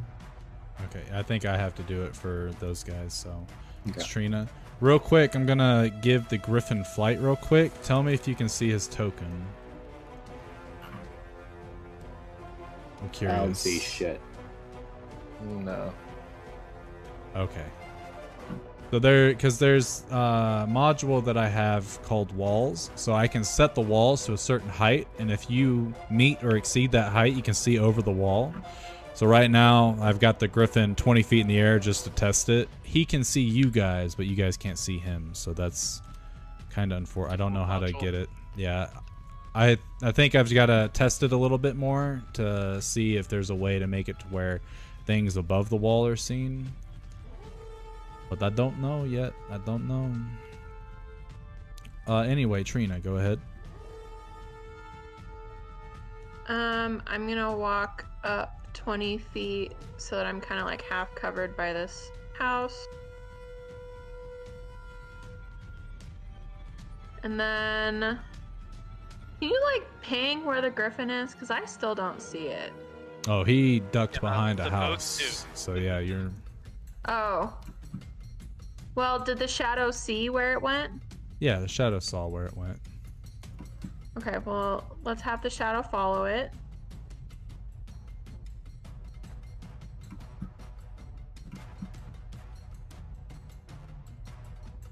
And it doesn't say how much movement it has, so I'm assuming it's 30 feet. Or no. It's got 40 feet, actually. I've got It it says 40 stat feet. block. And it, Yeah. yeah, it should have a stat block. Yeah, I just saw it. Yeah, there might be another module I have to get as well in order to make it work the way I want it to. I think I can actually make walls. If he flies up in the air, what I'll probably do is just reduce the walls so that you guys can actually see him. We'll probably do that for now, and I'll look at it later. But yeah, so behind this house over here, and you, in theory, you can see from the Shadow Spirit's point of direction, right? Or do you only see from Trina? Click on What? your shadow. It I don't should know. allow you to see from it. I'd have to... Do you see my... Actually, do any of you see my ruler right now? It's in the middle of the map. Nope. Nope. Okay. Do you see my ping? Yes. See? Okay. Kirsten, do you see my ping? It's behind the house to the right of your shadow. Yes, I see that. Okay, so you can see from the shadow's perspective, you just can't, for whatever reason, control it, which I don't understand why. Yeah, I'm still trying to move it. It won't move. But I can click on it. Yeah, usually if you're able to click on it, you should be able to move it too, so that's definitely weird. But just move with, use the, what's it called?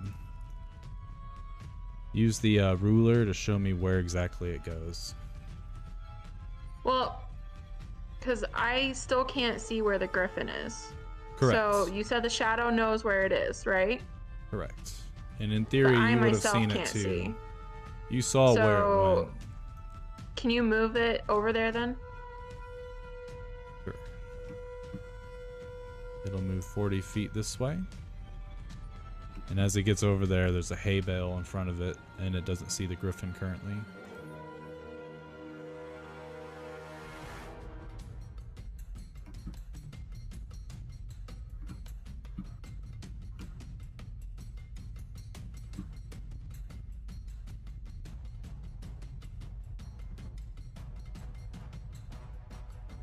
Are you saying things? I am not. Because I can't hear. Oh, okay. I I said. moved it over, and I didn't hear you say anything after that. All I heard was you moved it over, and then that was the end of it. So. Oh, I moved it over, and he doesn't see anything from his current. Or you actually should be able to see what he sees. Okay. And he doesn't see anything? Correct. Okay.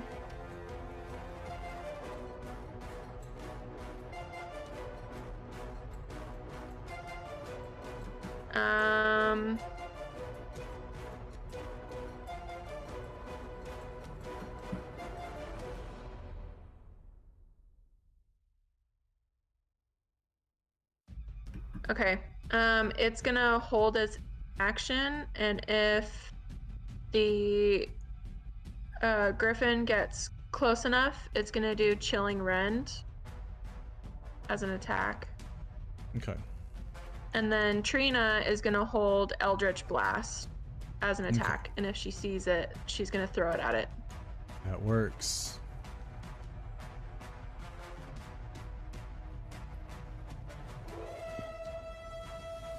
Okay. And in theory, you do all your stuff first, and then it acts immediately after you. I don't think that affected anything this turn for sure. But that's how the spell works. Okay. All right, foe is up. You're able to move foe, right? Joe?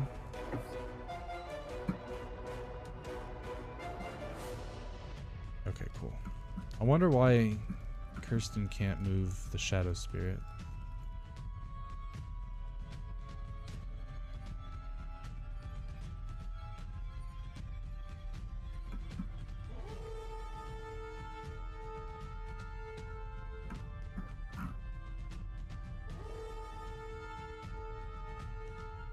And since you guys don't have an intern for your creatures, let me know when you're done with them.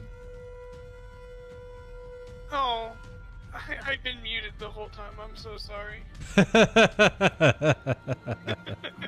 There's like an ongoing occurrence. Keep forgetting, voice.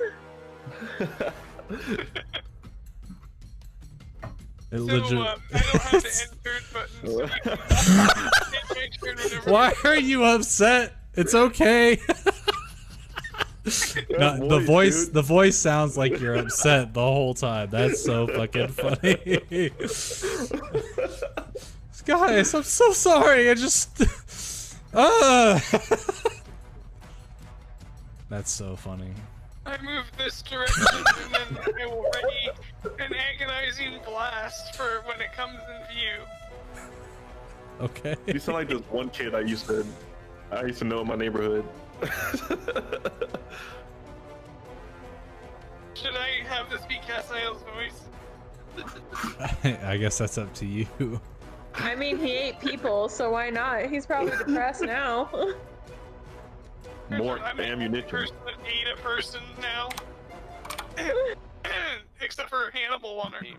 Bro, even the cough sounds like you're sad. Have you ever coughed sadness? Because I have.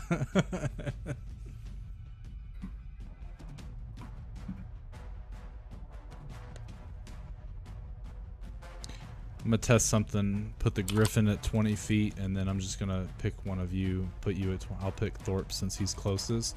Dr. Thorpe, do you see the griffin? You should. I mean, I don't see the shadow anymore, but I don't see the griffin. The token for the griffin. You don't? Okay. So I don't see shit. Like the shadow's gone. All right, there we go. Now I can see. Now you can see the griffin? Mm-hmm. Okay, cool. So yeah, that part of the module does work. It just doesn't work to make it. I'm sure there's a functionality somewhere that I either didn't do or then maybe there's another module. So you said, Brady, that for me to hold an action, like a cantrip, I have to be concentrating the entire time for spells? Yes, so anytime you hold an action that's a spell, you begin spell casting. You're not actually concentrating on the spell, so it wouldn't, like, if you were concentrating on, like, Polymorph, for instance, and you're casting Chill Touch or Ray of Frost, that won't cancel the concentration. But what it is if you get hit before you unleash the spell, it goes away. It's as if you were concentrating and you roll a Constitution saving throw to still hold your spell. Okay, and if I don't end up using it, do I use a spell slot still or no? Yes, so like if you were to be holding your action to cast Polymorph and you say, I don't want to cast anymore, the spell slot is consumed. And that's for any spell that's above the first level and above.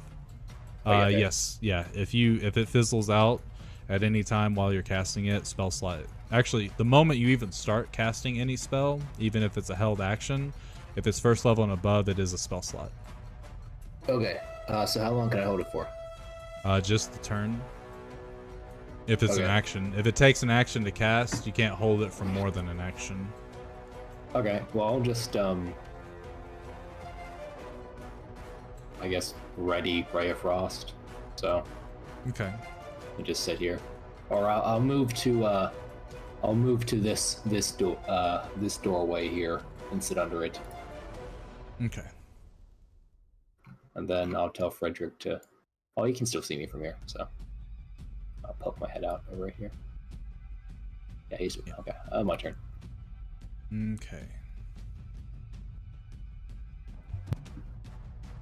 So the griffin begins to fly. Let's see.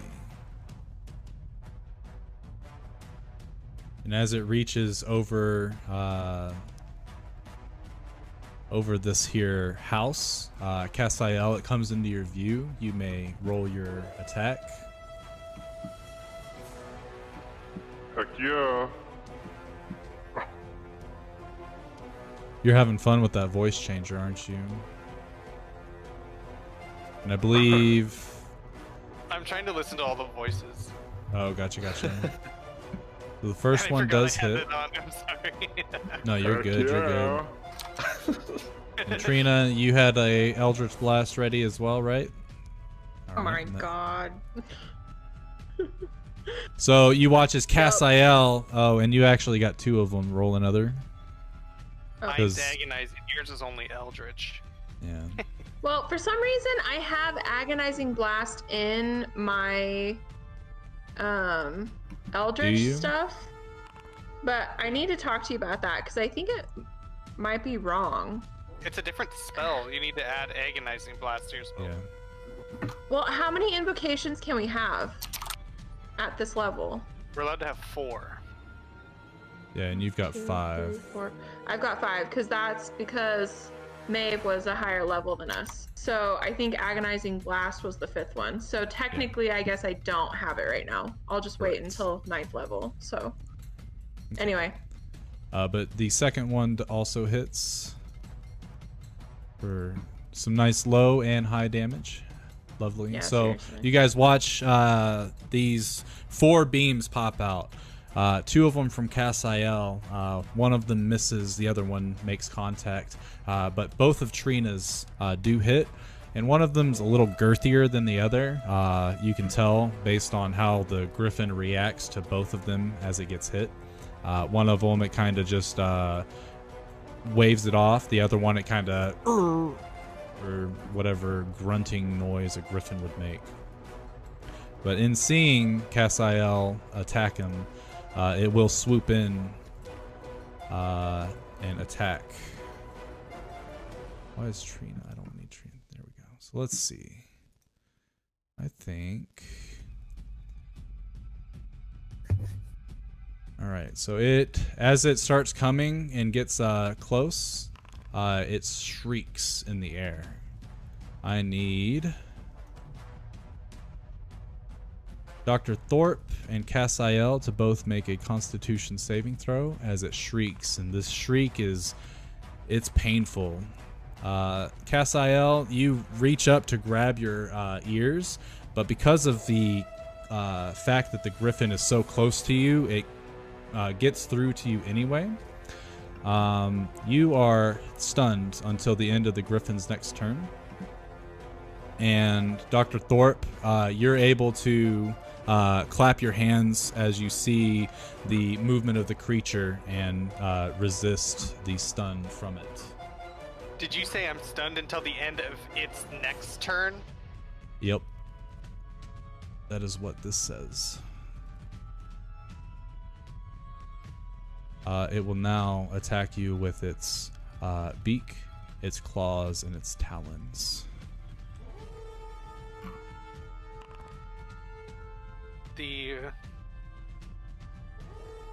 Sure, they all hit, don't they?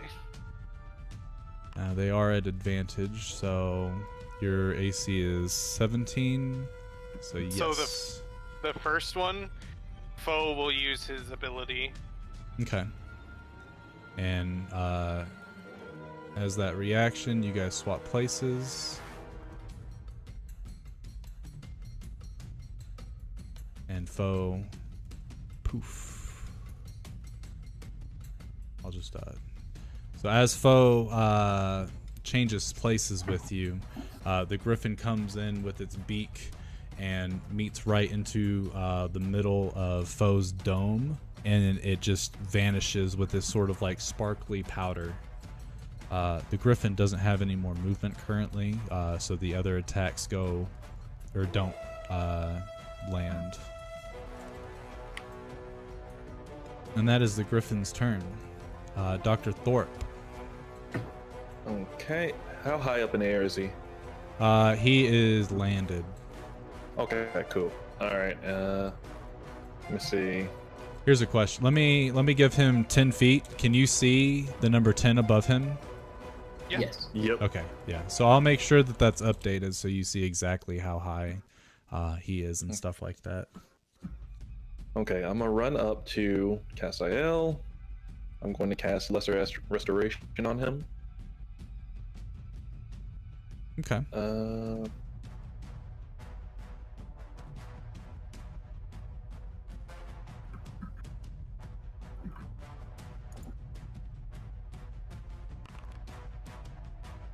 And then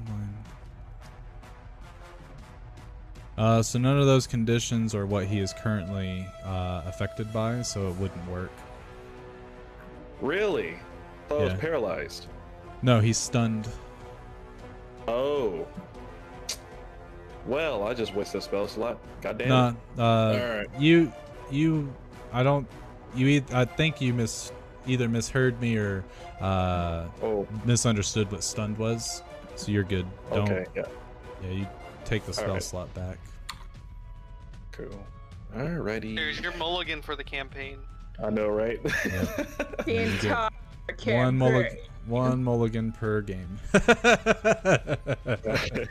House rules, baby. I'm just joking. Alright, well. I already used my movement. Alright, so what I'm gonna do is I'm going to what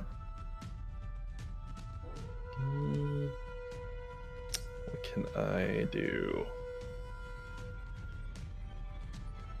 Alright, what I'm gonna do is I'm going to cast Hex on the Griffin Okay. as my bonus action. We're gonna do it second level.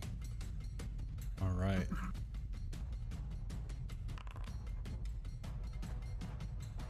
All right. So let's see. Until the spell ends, which is a bonus action and concentration. And you said second level, so. Well, yeah, okay. So it's a second level spell. You deal whatever. Also choose one ability. Okay. So choose an ability, either Strength, Dex, Constitution, Intelligence, Wisdom, or Charisma. And the Griffin, while it's hexed, will have disadvantage on those ability checks. Okay. And just so you're aware, ability checks are different from saving throws. Oh, okay. I believe. So checks. Actually, they Yeah, might be. that's not really the best part about the. Unless the person's running an obstacle course, it's not. Yeah. All right. I'm Or trying gonna to rule find in you. favor. Yeah, I'm gonna rule in favor of the PCs, and the ability checks would also affect saving throws. I'm gonna do research to double check that after session, though, and we'll go with what I find afterwards. Okay, and I'll put it as wisdom then. Okay, wisdom. We'll just have to remember. I don't think I have a. I don't have a thing for hex, but I can make one. All right. So that's your bonus action. You still have an action, and I believe you still have your movement. Yeah, I moved over a little bit. Well, are we like just retconning my movement altogether, or Yeah, did I if already shoot that movement? was the only reason you went over there, then yes, you can have your movement back. Okay. Then. What else do I have up my sleeve? Well, we're gonna stick around here then. Let's move over here, and yeah, I'm gonna end there. Can't really do much until. Okay. It is Frederick's turn. He is going to get a little closer. Can he stand on top of? Yeah, that's a ruler. I That's a think ruler. I have. I can do it. Oh, I don't think you can move it through the walls, though. Okay. That's the thing. You want them just like right here. Yeah. Oh shit. Yeah. I'll move them. Hey, just watching everybody. Yeah. And you should be able to see from his perspective, which shows you more information than what Lloyd has. Yeah. But I'll just. But I don't get to see that unless I'm actually like thinking through him, right? Or how? Yeah. How If you Lloyd can't see from Frederick's point of view, and in technically Jeff can't, or Jeff can. So you have to put it upon yourself to. Oh yeah, okay, yeah. That's okay. I'm checking. Cool. Yeah. I was gonna do that anyway.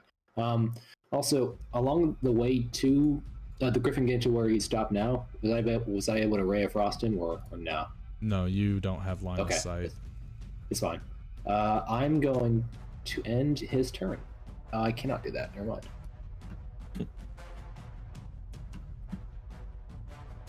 Oh yeah. Beep. All right, top of the round, Trina, you're up.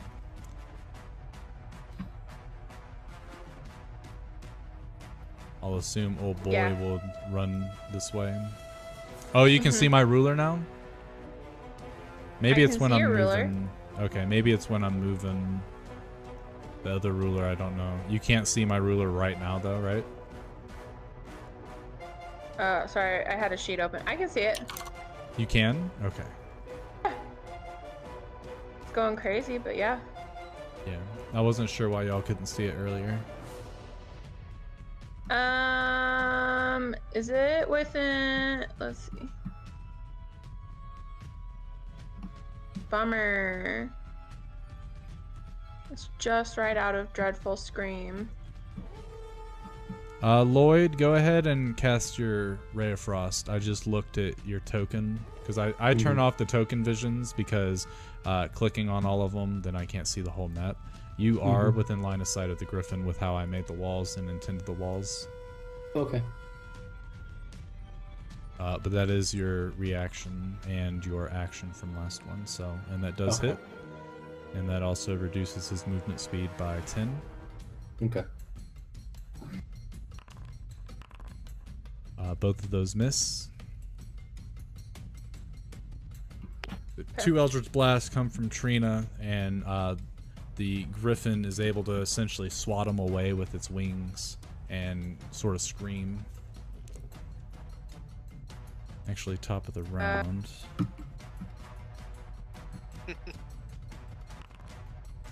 Cool. You watch as it starts to sort of growl, and you can see that it's sucking in air into its throat, getting ready for probably something that it's already done.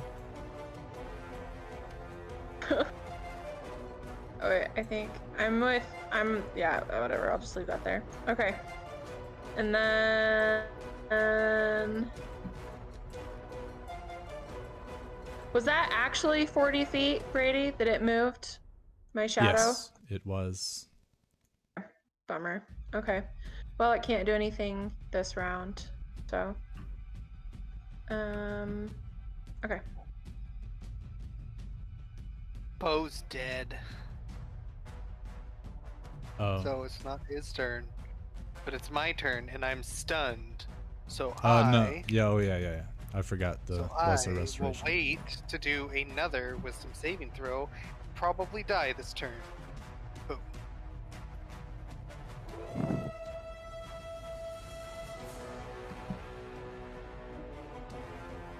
Agent J, you're up.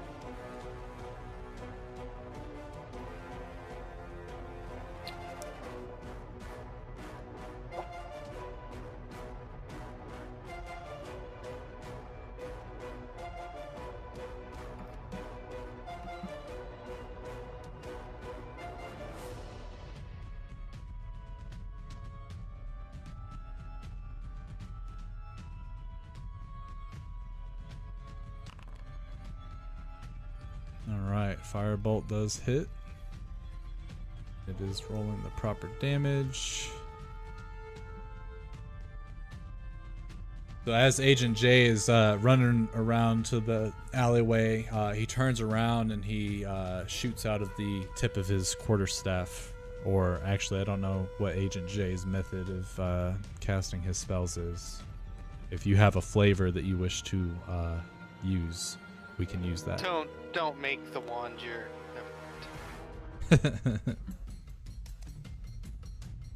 No, it's a gun.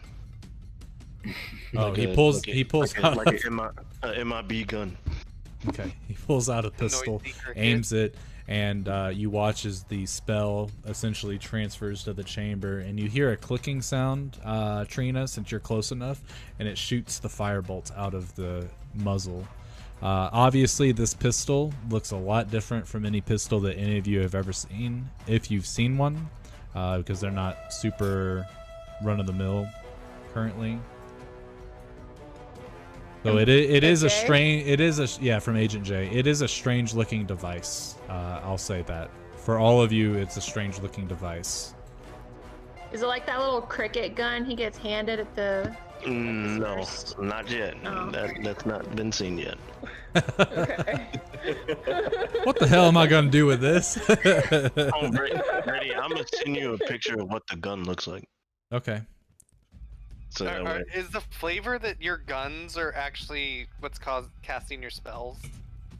Some of them, Like, yes. they're not focuses, because that's fucking awesome. Yeah, some of them, yeah. I love that flavor. Where are you at, Brady? Here you go. I'm All right. always here. I sent it to you. Nice. I will make a journal entry of it later.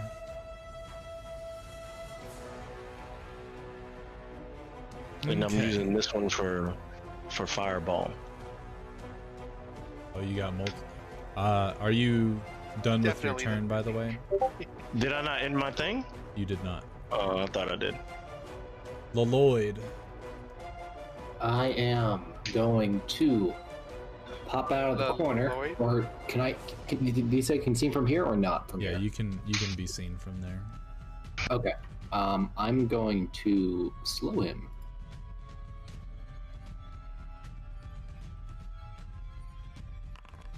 And I'm going to put slow right there.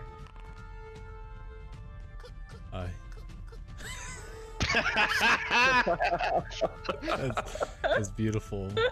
I'm glad that Sound worked. that come through on, is that ambient or interface? I think it is ambient. Because it was so quiet and I don't want it to Yeah. be. I'm I'm pretty sure it's ambient. My turn. Okay. We will get rid of this thing because we do not need it. You are concentrating on that now. And it is the Griffin's turn, and the Griffin it watches as you do its do your thing. Let's see. It will fly half of its movement towards you. Even with its Oh. yeah. Oh, it's half. It's lowered by 10. Bro, it's got hella movement. I thought you said it had 40 movement. Or are you talking about other thing? My bad. Yeah, Ignore me. My the thing has Shadow 40 Spirit movement. has 40 movement. Yeah. This bad boy has got more movement than that. He lightly takes off, and he is going to attack you with one of his attacks. I just don't know which one. Okay. We got to roll for my mirror image. Yeah, your mirror image, yep. So he'll attack with his sharp talons, which he does hit with a 27. If I So have you 3, need to roll a d20, and it needs to be an 11 or higher. Okay. That's Or wait. D12. Oh mirror shit. image, That's let me look. D12, Let me my look. bad, my bad. What'd you roll on that? Yeah, That's roll a D12. roll a d20. Did I say d12? You said D20. I wrote the wrong one. Okay, gotcha. If you have 3, you must roll a 6 or higher. So you did, and one of your duplicates goes away. Okay. And you do not take the damage. Okay. It will use the rest of its movement to fly just a wee bit closer to you, and it will have to stay there. Okay. That is its turn, and now it is Dr. Thorpe. All right. I'm going to use my bonus action to. Well, let me see. Was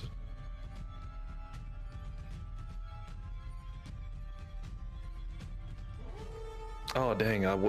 Dang! Oh no! I waited too late. Fuck. So that's how it works. I didn't read it. Shit. I was That's your gonna fault. use my yeah. I was gonna use my immobilizing interdict, and it says Oh. as soon as the target starts moving, I gotta reuse reaction. Well, whatever. Okay, that's fine. How is he? 5 feet. Okay. I'm gonna go ahead and just place a seal on him. Use my bonus action to place a seal. I gotta read the ill rigor again so I remember what the seals do. What's funny is when I was watching Matt Coville's campaign, Anna was playing the ill rigor, and she would do stuff, and he's like, I don't remember doing that. And he'd read it, and he's like, fuck, I did put that in there. And he was the maker of it, so he forgot his own thing. It was really funny. So I'm gonna go ahead and put a regular baleful interdict on him. Okay. And I will go ahead and that.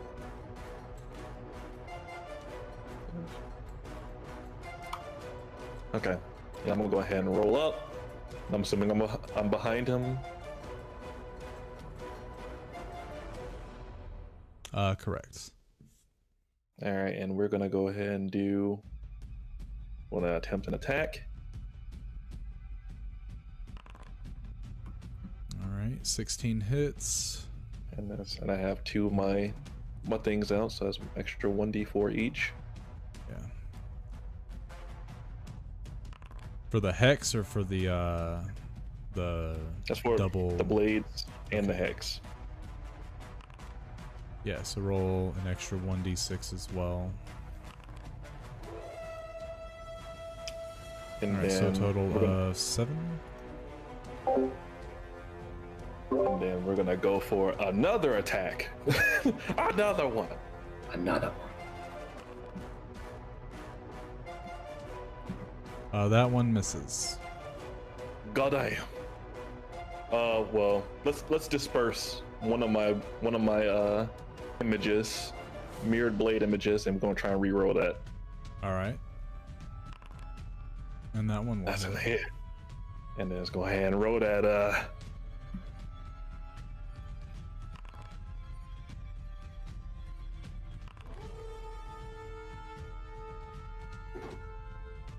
And yeah, we're gonna. I'll have to read on the saber. You get 2d4s on the first hit. Oh no, those are the mirror image things, right? Yeah, whenever I swing, the extra mirrored images, depending on how many I have, gets an extra 1d4 for each The saber one. thing just gives you extra AC, right? Yeah. Okay. And then, well, no, the saber thing, like, since I'm not a master, it only gives me an extra reaction because I'm dual wielding. Oh, that's right. I think it's a very specific reaction, isn't it? Yeah. Like, yeah, it's an additional reaction that you can take. Exactly. Which would be just deflect. All right. And yeah, we're gonna end there. All right, Frederico. Just gonna watch. Oh, I can't edit. Oh, neat. So you've been lying to me? Yeah, that 2 times. Was Cassiel lying to me too? Yeah, Why would I lie?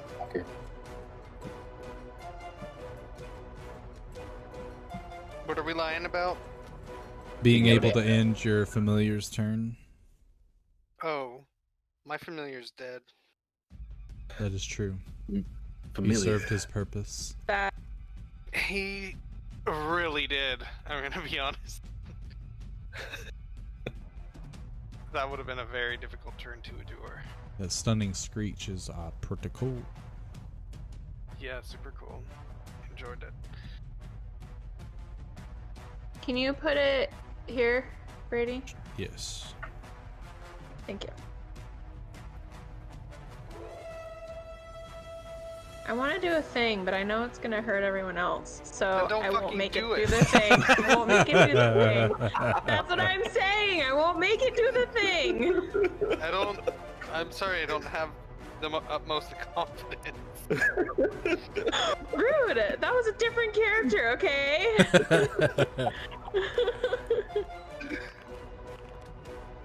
Ooh. Damn. Big PP Oh, shit. Pew pew. They both hit, and the griffin screams in pain. That one mod is still working that tells you the general. Yeah. Cool. All right, Cassiel is up. I am not stunned anymore. I shall move into position to flank. Try and hit it twice with my let's see. Great Weapon Master activated. Okay, and you do have advantage. Miss. And a miss. Probably shouldn't have used Great Weapon Master on the second one.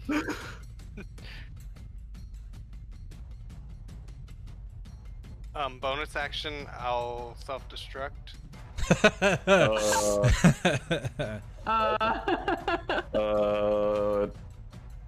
No. Wait, that's actually a thing? I thought you were kidding. Have you met Saint Anger?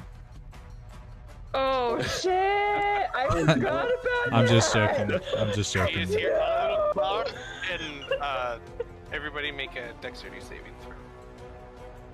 Where is my man Anger? Oh my god, you're actually doing it? Doing what? Wow. Self-destruct. He's here. What a bitch. Bask I hate in that his man. glory. Bask in his glory. Enemy. Enemy number 1. All right, Agent J, fireball it. Self-destruct. Fireball, baby. Put it right in the middle, baby. I can't, hold on, wait, let me.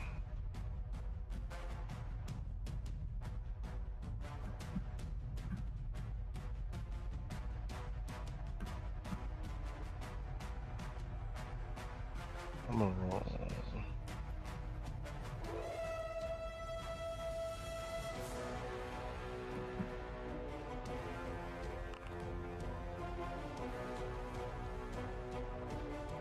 Nice. The magic missile 9 damage.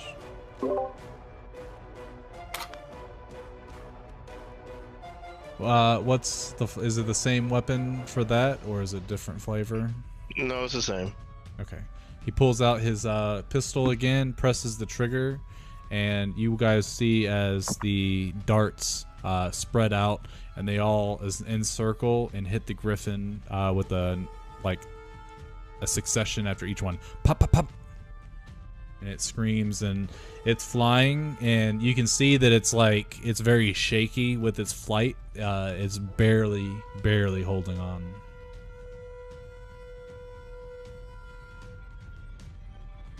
I am going to cast Toll of the Dead. Oh. Oh, and All right, a wisdom save, which you hexed it to have. Damn, I got it. all the math. Did he do the hex damage? When Math Dr. is the Thorpe did it? worst. It's only hex damage only works for Dr. Thorpe. It doesn't Yeah, work whenever for I everybody. Right. Did he do it though? I didn't remember. On his turn, yes. Nice. With disadvantage, he is told of the dead, and he takes, what is that? 12 total. How does the Warcaster work with going out of my 2d12. threat range? Damn. How does what? Warcaster work when they're going out of my range? Do I get like an opportunity attack on them if I have Warcaster? Is that how that works? Well, you always get an opportunity attack, unless they have an ability or something. But you can use a spell in place of a physical attack with see, Warcaster. So if they fly, like if he flew away, and you were able to use, if you had a reaction, you could cast Ray of Frost. It's still, if it's a ranged spell attack, it's still, he's still within your threat range, or within 5 feet of you, so it'd be a disadvantage. But like if you had like a shocking grasp or something, you could do that instead of a melee attack. But your Toll the Dead was enough to kill it. Cool. So as the griffin, you can see it's getting ready to take flight and try to get the fuck away. But before it can do so, you guys come together and unleash all your spells, and it finally tries to fly up, and as it gets like 10 feet in the air, you watch as it kind of just goes limp and then just falls right back down, hitting right in between all of you, and the wings are kind of curled above it, and they slowly fall away, and you can see the griffin laying on its side. A couple twitches here and there of its like talons and stuff, but you, Lloyd, it's like looking directly at you, and its eyes have rolled in the back of its head. Its tongue has fallen out of its beak. The party is victorious. Yay. Looks like meat's back on the menu, boys. Oh no. Oh dear. I'm immediately gonna start harvesting it at Brady. Okay. I want some feathers. I take out one of my cooking knives and start cutting off some meat.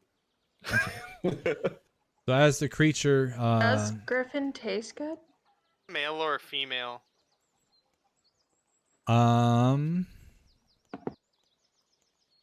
roll a nature check to see if you can tell. Okay, hey. Nope. You look it over, and you're kind of judging it based on creatures that you know, and you don't see the genitalia, so you assume it's female. Trina comes up and observes the same thing, but Dr. Thorpe is able to show you this little hidden pouch or some shit that it's able to hide its penis, and it's a male. I don't know. I don't know Griffin anatomy, so we're gonna roll with that. Geez, Like I was about reverse to kangaroo hit you for it. shit. Exactly. So birds have It's Christmas light. Birds have How a what? horrifying. like it's like one orifice used to shit, piss, and ejaculate with. So it's pretty much Oh just dear. a hole. It's also half horse, so it's fuck. Yeah. So I relay that information. So you begin to carve it. Let's see. People, you are free. Yeah, so the people, obviously, after it caused, and you guys start to slowly gather around the corpse and take out your daggers and stuff like that. For anyone that is carving like large pieces and stuff like that, roll me survival. I will do a D4. I just want a bunch of feathers. Do I still have to roll survival? Yes, to get them in pristine condition. I'm doing a D4, and then I'm doing survival. I'm trying to get some blood, a claw, some its beak, and some feathers. You decide what I get. Oh, I know I do. You don't have to While tell this me is going twice. on, you just hear Monster Hunter music.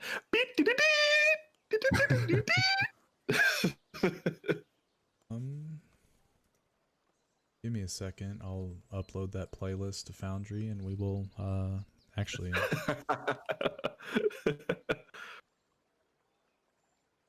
Anyway, let's see. So Trina, that was to. Okay, so yeah, Dr. Thorpe comes over, examines the body, and shows you guys that little orifice or whatever that, or no, a pouch. Yeah, a pouch. It's the bird part that would have. He's half like lion Gross. or some shit. Yeah. So he shows you and like whips it out, and you guys are like, "Oh shit!" And he puts it back in. Sort of wipes his hand on the griffin's corpse. You guys then begin to take out daggers, or in Trina's case, just grab feathers and start pulling. Dr. Thorpe, what are you harvesting again? You said meat? Yeah, I'm like harvesting the muscle and some of the fat. Okay. Can I take one of the claws too? And kidneys. Kidneys? Liver, and just essentials for cooking. Which one do you want to be pristine condition, and what do you want to have crudely gotten out? Liver, I would like it to be pristine, and then the course. kidney Okay. will be a little jacked up. All right. Add that to your sheet.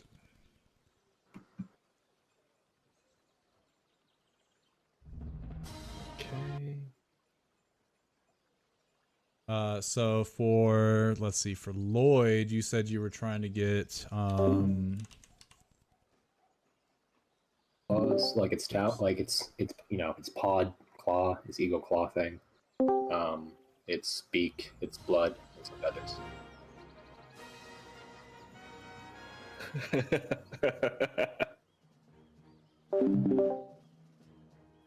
Just start digging in. You guys just start getting dirty. Blue. Just repeated motions. Yeah, everybody's watching you guys just stab it and like keep on like sawing, and they're kind of like horrified. And then you grab something, you put it in the air, and you're like, yeah, and you put it in your pouch. I'm just like stuffing feathers into my bag. Like, let's end combat, shall we? Anyway, so the claw, as you go in, you attempt to get one of the claws in as best condition as you can, and every time you try to cut at it, you accidentally like break the tip. On the very last claw, you are able to you end up saying fuck it, and you just sever the whole finger. So there's a bunch of broken claws, but there's one pristine claw that you can add. As far as feathers go, you go in and you carefully pluck and pluck and pluck, and then you get one pristine claw as well. Okay, so I get the claw. You said feathers? Feathers, I guess all of you roll a d20. We'll see. Actually, no. Trina roll a d20 and Lloyd roll a d10. And that's how many pristine feathers you get. Otherwise, you can put like a pound of shit feathers or something like that. Okay, so 5 pristine, and these are like the big feathers, something that you would probably make a quill out of.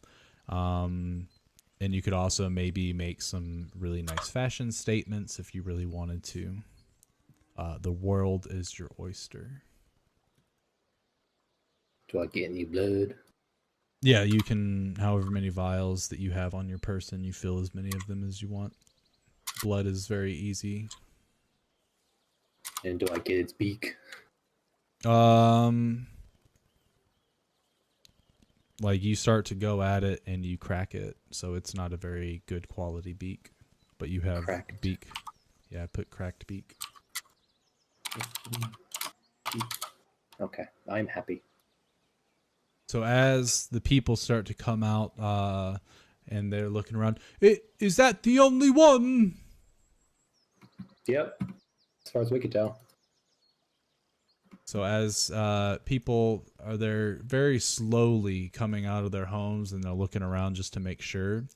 One gentleman comes out and he's the gentleman that had greeted or I guess, yeah, had introduced Lord Saxon. He comes out and he sort of brushes himself off and stands up straight and looks good. Now that you can see him a little better, he takes his hat off and puts it just like that. I would like to personally thank you for saving our town from this dreadful beast. My name is Raoul. I am the mayor of Grim Meadow, and we are forever in your debt. Normally, in the past, whenever it has been to our settlement, it usually takes a few folks and then flies back to wherever, and more than likely their fate is sealed as supper for that evening. But the past year or so, it has not made an appearance.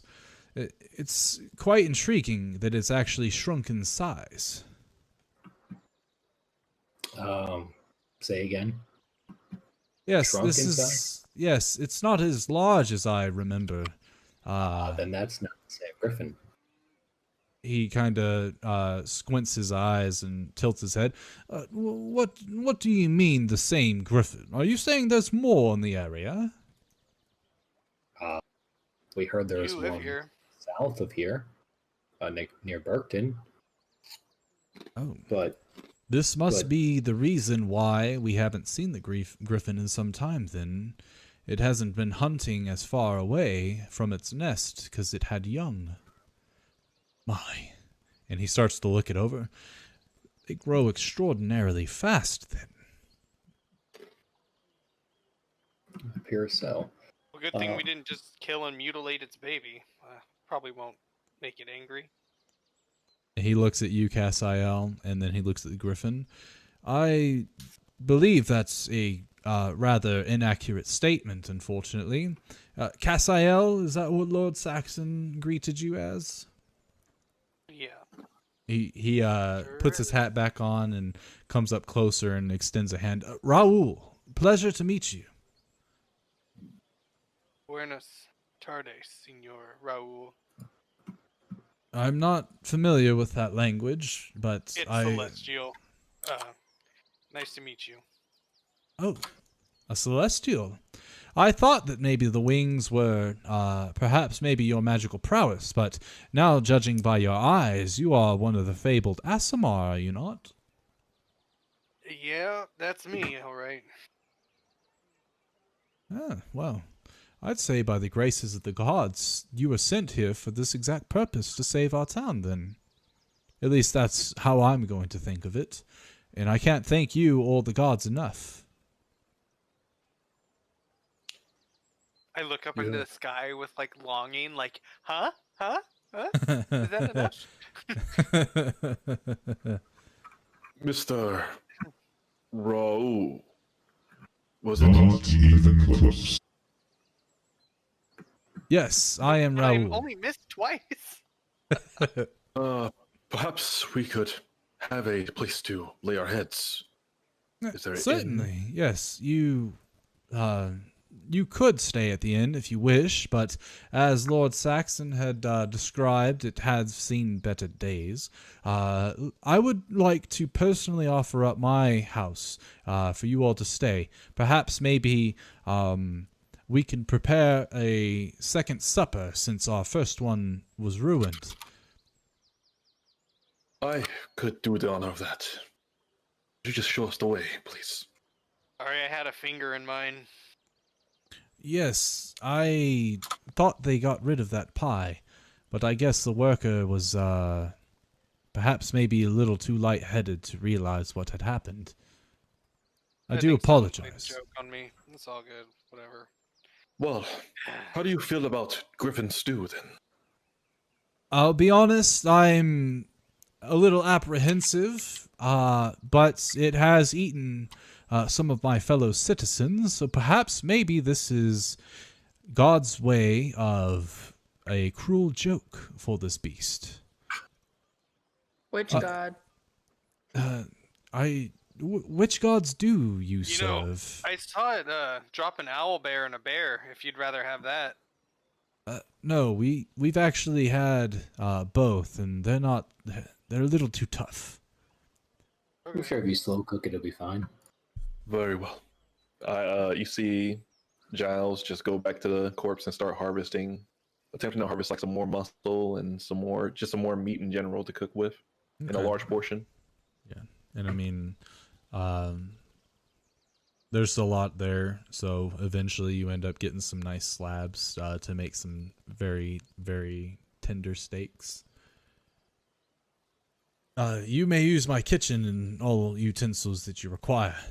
Please, this way. Perhaps maybe a pot of tea, if anyone's interested. We can relax a bit. Perhaps clean yourselves up if you wish. Oh, sure. Ian He and goes nap, I over- believe. Thank you. He opens up the door right here and opens it up. Please, help yourselves to anything. I am going to check on everyone and make sure that they are all safe. From what I could see, it doesn't seem that the Griffin was trying to take anyone but you all. Curious. Probably Okay. didn't see anyone else.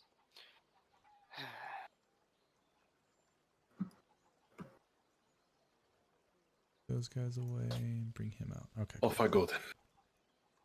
You Off I see go Giles then. head straight to the house, and if he goes in, he just heads straight to the kitchen. So go ahead and roll me a cooking utensils check. And as he's cooking and stuff, based on his check, so in order to get it to where it's delicious and edible, it takes him about 30 minutes to do so. So in that time while he's cooking, what is everyone else doing, if anything? I have Raoul Bell circle. circle to look around. Yeah, So- just to make sure, and then I'm gonna take a nap. Okay. I'm gonna go after I'll look for those owlbear and bear corpses Okay. and try to get some stuff off of them. They're about a couple 100 feet outside of town, but because it's plains, you're able to see them off in the distance, and you start heading that way. Okay. I'd like to inspect their bodies. Okay. So as you get over there,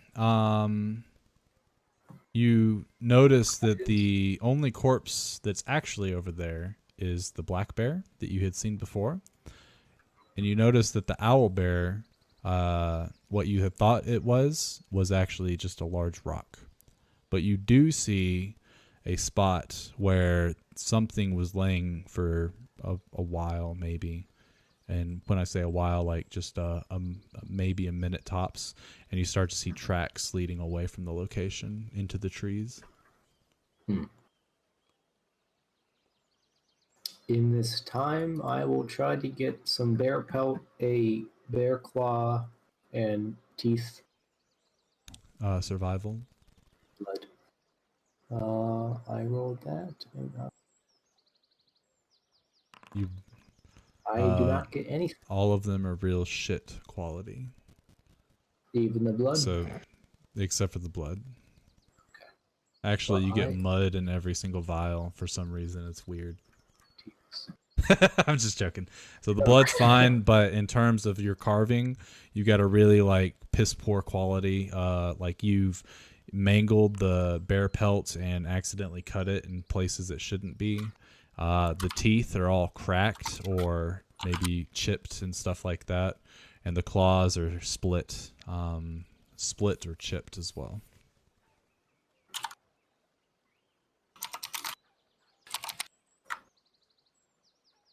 And then aside from that, I go back to the camp.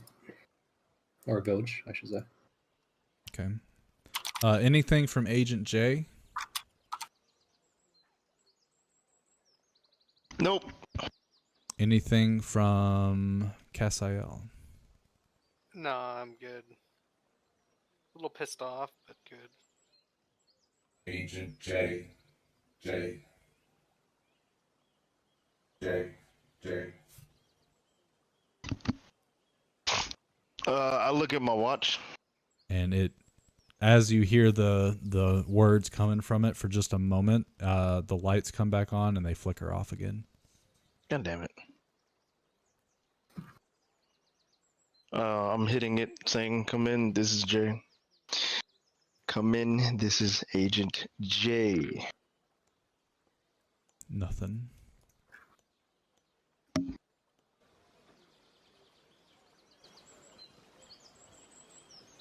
I give up. So as Dr. Thorpe starts to, or it begins finishing and setting the table, Raoul comes back into his home, takes off his hat and his coat and puts them on a hanger.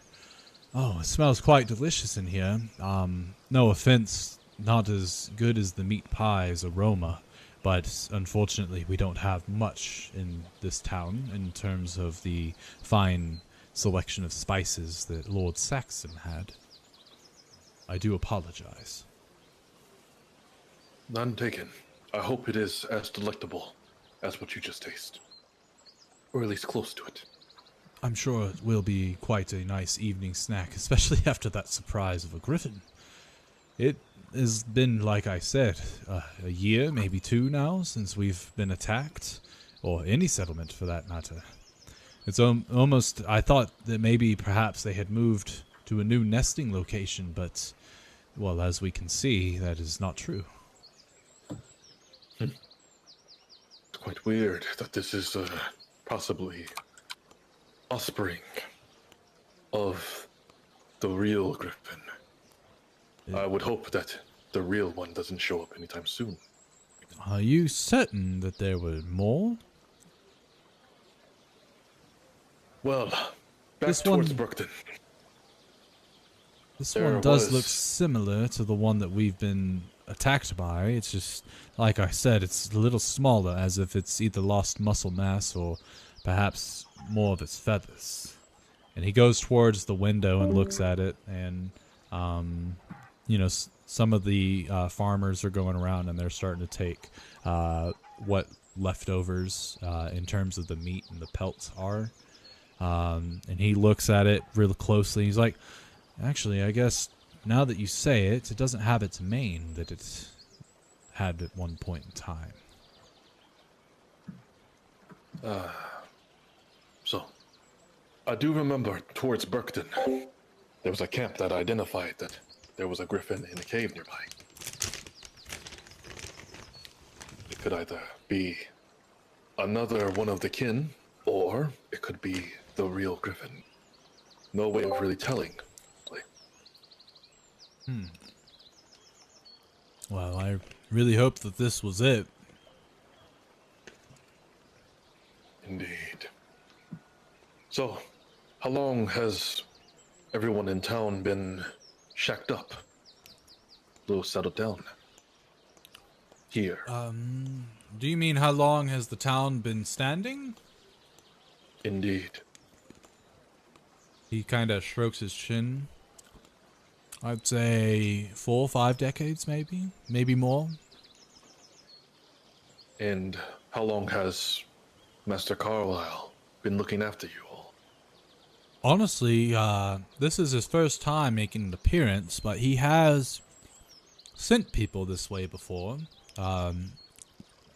in his stead, to make contributions. I believe it was one of his trading caravans that came through one time, ended up dropping off a special package for us in terms of resources and things that are hard to come by in this area. So he's been doing that for, well, maybe a decade, maybe less. I've only been mayor for about 2 years now, but I have been a member of the society. But these were all dealings that I've not had. I should say, just a farmer, a shepherd, actually. Well, on behalf on me and the rest of the people that I travel with, we thank you for your patronage. I hope we're not too much trouble. No, it is I that is thanking you. Not only have you, from what Lord Carlisle has said, stopped the bandits in the area, but you also took out that griffin, which solved some of our other issue, I guess. Indeed. Well, Now, very well. do you all have a name that you call yourselves? Not that I'm aware. Not currently. I met these people less than a week ago. Oh. Well, then you work rather fast, then. Right. Well, I will. Where is the rest of the party right now? Everybody split off? I'm pretty sure everyone's inside the house. Okay. I'm Do you napping have in any the house. ideas for a name? What would you call us? Perhaps The like horse bird? the King Griffin, or maybe Bandit's Bane, or. And he kind of looks over him. Perhaps the Men in Black? I don't know. Your friends dressed oddly. The Revengers. The who? Nothing. No, say it again. The Revengers. No, I said the Revenger. A bolt of lightning comes from the sky. You can feel the anger of your goddesses. I'm joking.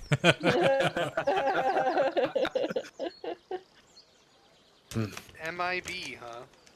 Men in Black. And But woman, isn't of that a bit- course. I mean, I am wearing black. Misfits in black. I suppose. And I guess my suit is black as well. Red trimming, of course. And you look like I a dark suppose I could mage. change He looks my- at Lloyd. Don't roll me into this. my I'm just armor or wearing something? my regular clothes. Kevin, could you please color my armor black? You got to Just do make it it with the all voice like- changer, dude. Yeah, do it with the voice changer.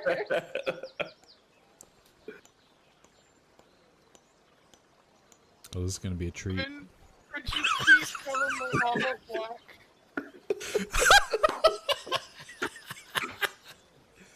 Oh man, I might have to download that shit just to get that voice. Like that shit's Super fucking. easy. I didn't even have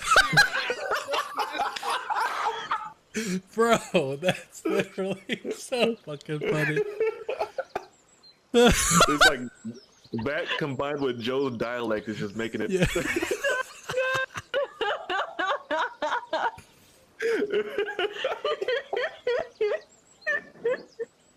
Kind of like he's about to call someone a weenie. I know.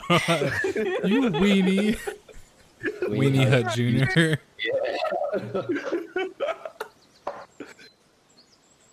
Did That's we just fight that griffin and nobody took damage? Mm-hmm. Indeed. I mean, I all almost. what did happen was a stun. Wait, did Lloyd seriously make it back without encountering that owl bear that was obviously not dead? Or is he still... How would you know about that, huh? Oh, I'm asking as this child. The child. There's a kid looking through the window, and the window's open. He's just talking to you guys.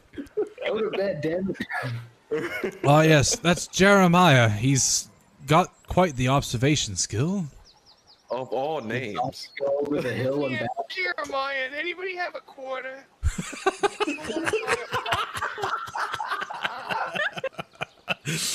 All right, Jeremiah dies. Jeremiah just dies. Couldn't get that quarter. The quarter. Very well. Well, you all are welcome to eat now. I'm sure we're all hungry. And tell them, is there a bath anywhere? Yes, we do have a bathhouse. It's on the backside of the inn. It is public, and luckily it was not ruined in the fire. Help yourself. There should be fresh linens available in there for you. And if you wish... Very well. Did you want me to...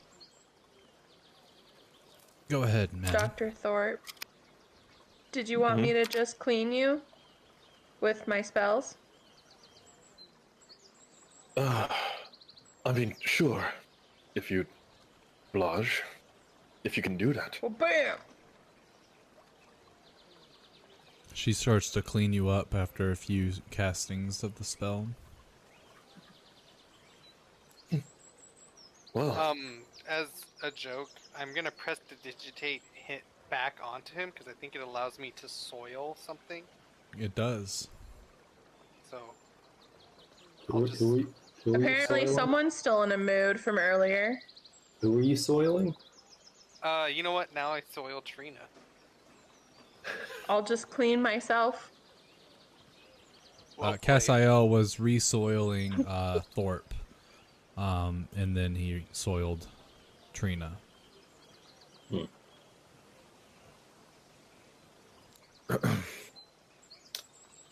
well, should I go actually take a bath now, or? No, I got you, and I press the digitate it off. Very well. Oh, definitely, please. Eat, everyone. I guarantee you will feel a lot more refreshed. Out of character, if you decide to take a rest, you get an extra HP of health. If Okay, there anybody got hurt. Oh. no one got hurt. No, that hurt. Well, you still feel refreshed. Good old foe took my... I would have got really hurt. That's for sure. If good old foe yes. didn't take my shot. Yes. How much damage was it, Brady? It had to be a lot. Let me scroll up, and I will tell you. Probably would have knocked me out. I think it would have, yeah. So I'm just going to... I'll add the health back up afterwards. Oof. It took you down to 10 HP with the one multi-attack. God damn. That's squishy. Not that squishy. It hit me 3 times with advantage. And also pretty squishy for frontliner, which is why I was a little sad when everybody else was a caster. I was supposed to be the support frontliner. And that was the thing. I was planning on trying to take the aggro because I can take a little more. But It's Yeah, okay. There's no provoke. There's no taunts in this game. Well, Yeah, there actually, is. there is. But, Am I literally the strongest in our group? no. Define strong. No. Or, I mean, well, durable Strongest in wise, or- terms of strength modifier? Physically? Maybe. Strength. Yeah. Oh dear. yeah, I'm just cut. That's all I am. That's Just cut. Well, chances are if someone dies, it'll be me. And then Brady? I'll make a melee character. Who's the most durable? Or you don't have to tell, but Like I who? would say Dr. Thorpe. Okay. Yeah, I'm the most durable. I would assume. 100% Dr. Thorpe. Okay.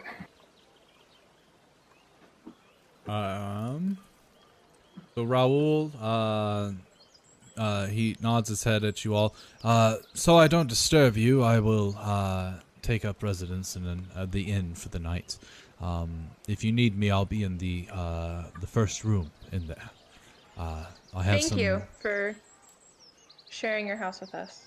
Yes, and thank you, Dr. Thorpe, for this delicious meal. I hope that rest can find you easily. I do only have one bed, but I will gather up some sleeping bags for the rest of you.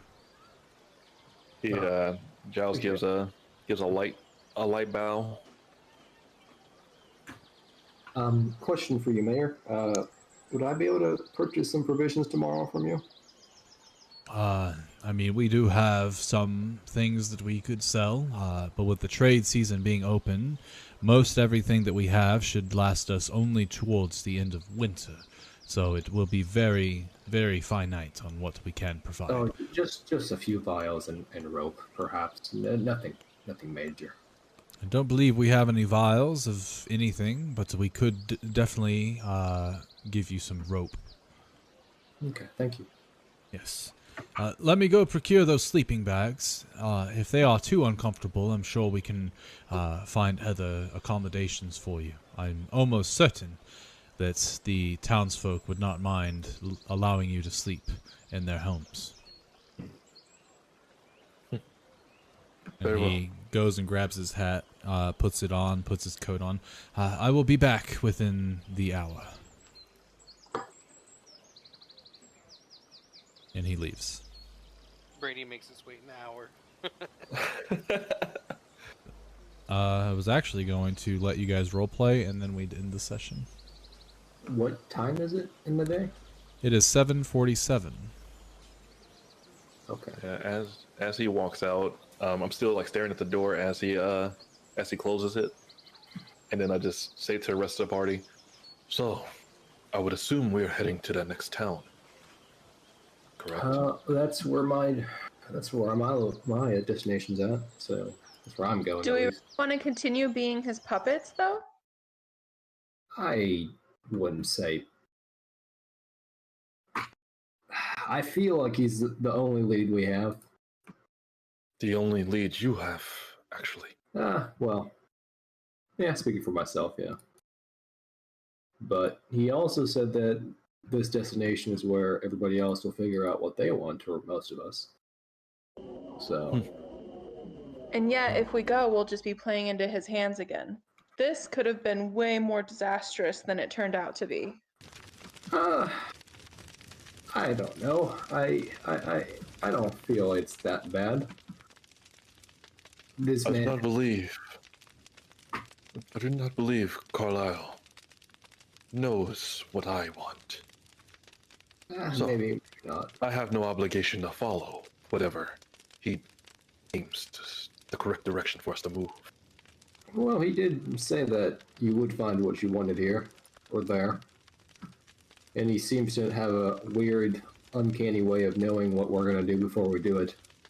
So, I mean, I feel like if he really wanted to hurt us, he would already have done so. Indeed. Maybe I stopped looking at the... Followed my lead and tried to kill this evil person. You need to calm down, by the way. You were jumping the gun trying to stab everybody. I found a finger in my meat pie. And yeah. What the fuck is that supposed to mean? That doesn't mean transform into something else. What? No, don't even talk to me. Listen here. Gentlemen. He told us there would be human meat pies, and I found a human finger in mine. And it turned out to jumping be... the gun? Yes, Turned out to be, could still be lying. You need to calm down. You are way out. No, Gentlemen. you're calling me jumping the gun for some bullshit that... Gentlemen. I found a human finger in my meat pie when I'm expecting to find human remains. Like, Giles pulls out a knife and like stabs it into the table. Gentlemen. Perhaps we rich should. mahogany is now ruined. Also kidding. The table. Yeah, like stabs into the table and then looks at both of you. Perhaps we should sit and have a chat. Correct. This man needs to calm down. That's all he's I was having. the only one with a reasonable reaction. Are any of you sitting down or standing? Why did Sitting. you guys all sit there when a griffin attacked the town? Wasn't a grip. Well, I'm asking the question at the moment out of character. Are you two standing up or sitting? Sit down, calm. I'm Standing. sitting. Okay. Cassell, please.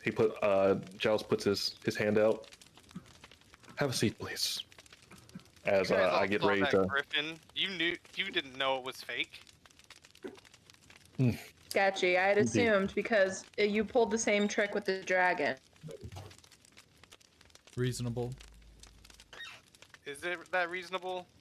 mean, With It's the reasonable. fact that it being in a town that has hundreds and hundreds of feet around it that are, open plains, and the other griffin they saw from much further away. Perhaps. 175 feet, I think, is how far away we saw it from. Just seen or from the heard it battle map, fly yes. up. Like, it's not a quiet being.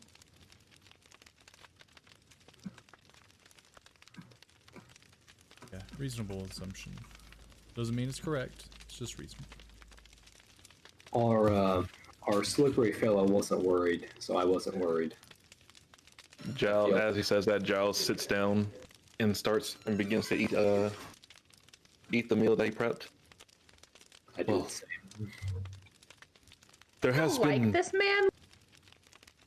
I don't dislike him. And yet he's managed Well, he's to promised manipulate to all kill of us. someone that's very important to me, because I look at Trina and Agent J.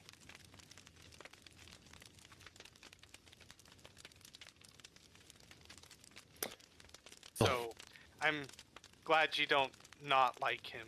That's fantastic. I will remember how you guys It seems really that jumped you're. to you're- my aid there. I met you less than a week ago. I owe you nothing. Let's just get one thing straight here, okay? Yeah, I owe you less now. You seem to be trying to pin all of your Inter-party preconceptions on me. conflict. Like I have to blindly follow them. I honestly don't. Well, you guys offered like, hey, we're going the same direction. I was going to oblige. I'm going. It just so happens we're going the same spot. Like, Cassell, please. Puts his hand out again. Have a seat. I sit. I did try to help you while you were under his control.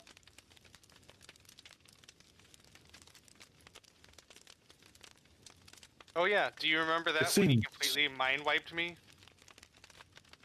Pretty good guy.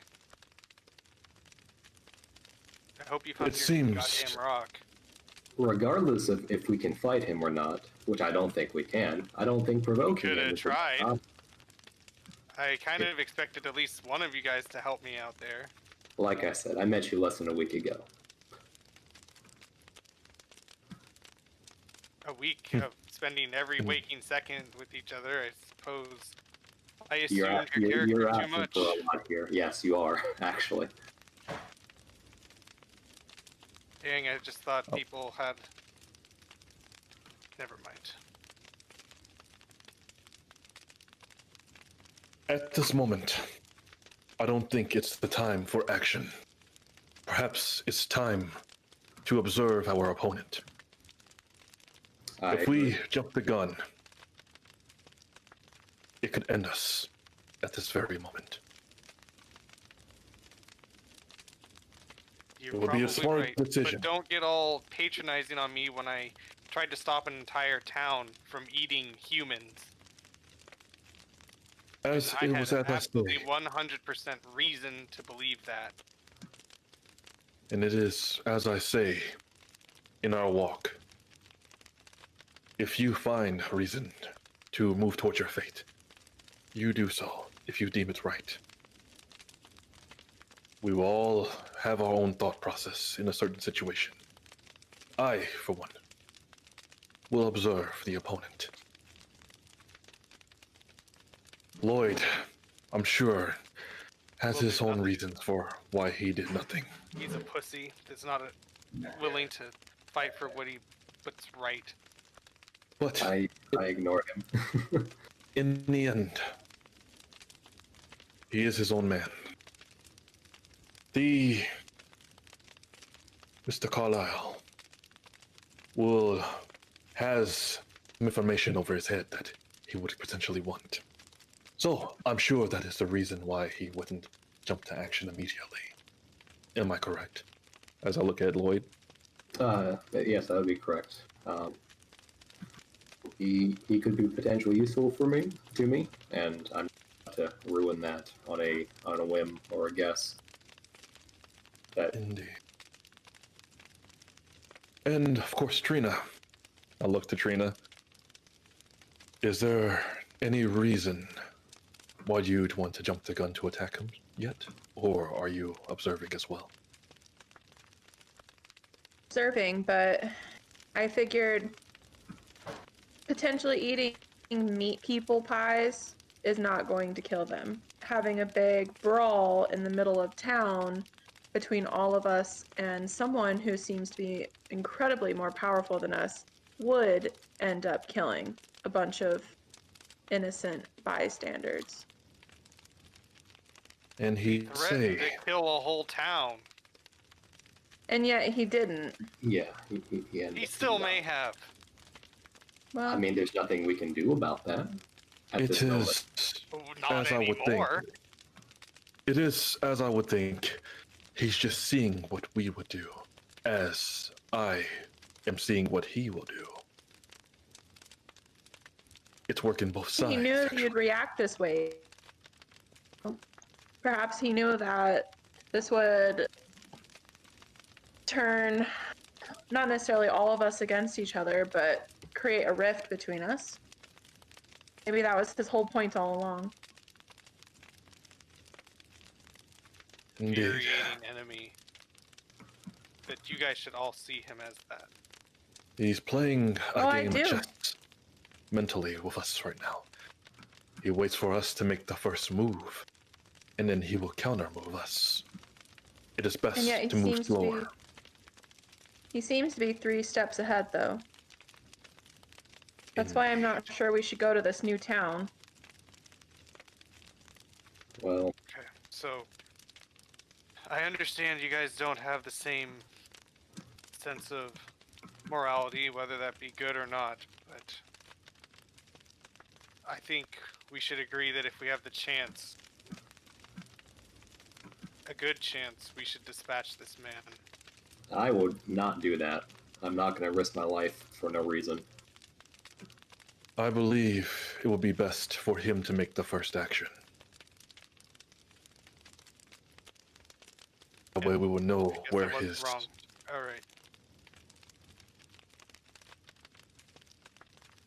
But you are wrong. But... keep on... Jay, your thoughts?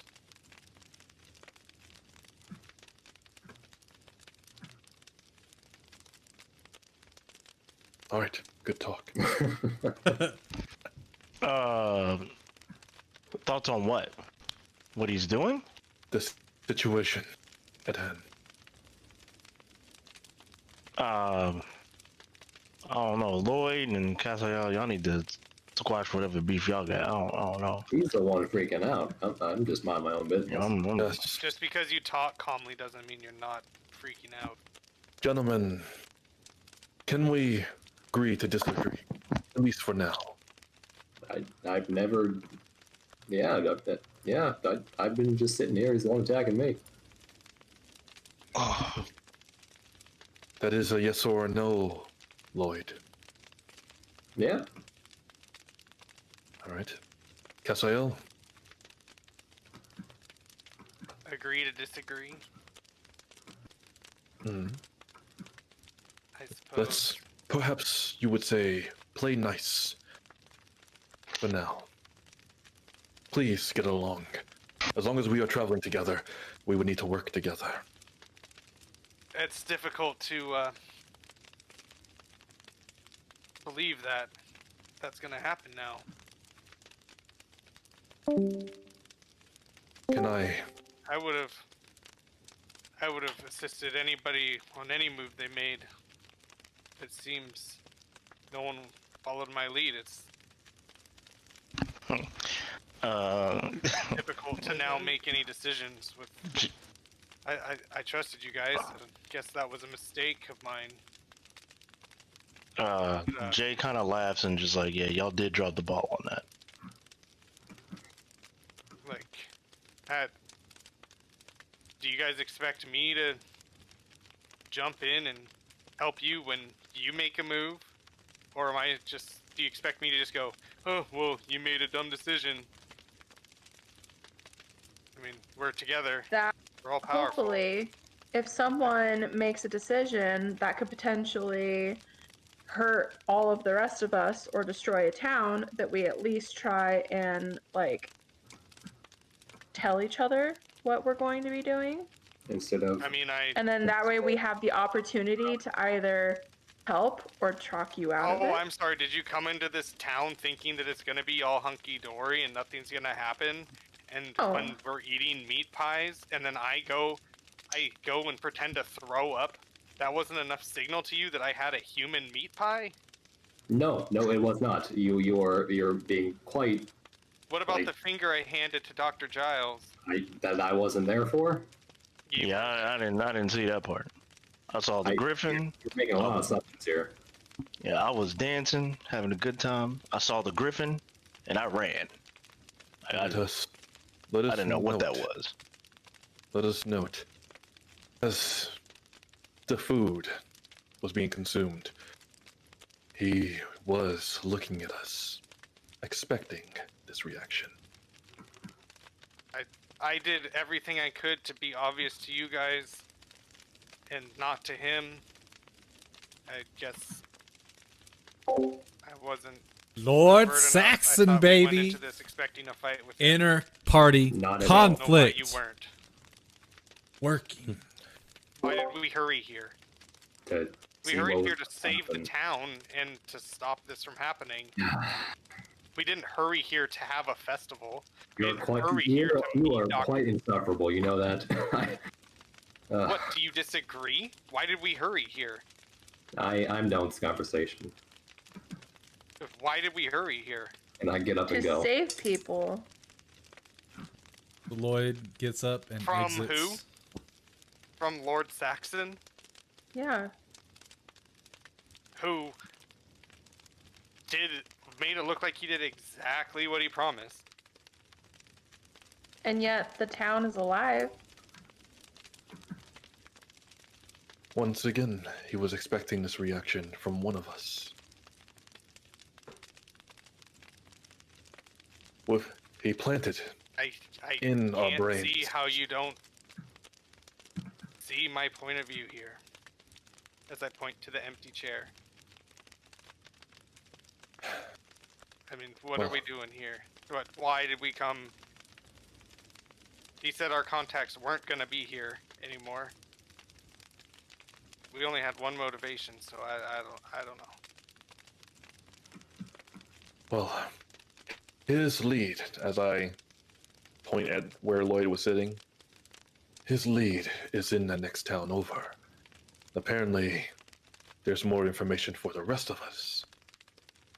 I advise we don't go, but it is ultimately up to the rest of you, if you would like to go.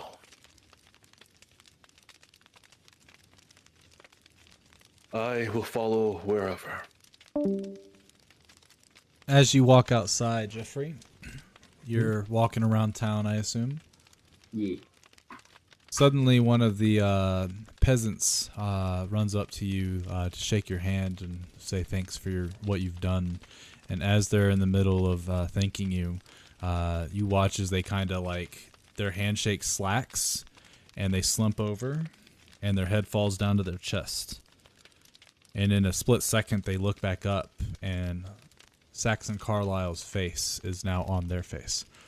It would seem that you all are frustrated with each other. That's not my intention. No, no, no. I need you all to be strong, Lloyd. Strong. Otherwise, how are you going to get that stone? Listen here. He's the one that keeps coming after me. Oh, and I expecting agree. things that we did not discuss, and I'm getting quite tired of it. I foresaw this and was hoping maybe you'd figure something out by now. But perhaps maybe a little treat on the road for you all to squash this little quabble between one another. A chance for you to prove yourself a teammate. And maybe a chance for you to save him. Oh, the damsel in distress. And he puts his the back of his palm on his forehead and like acts like he's fainting.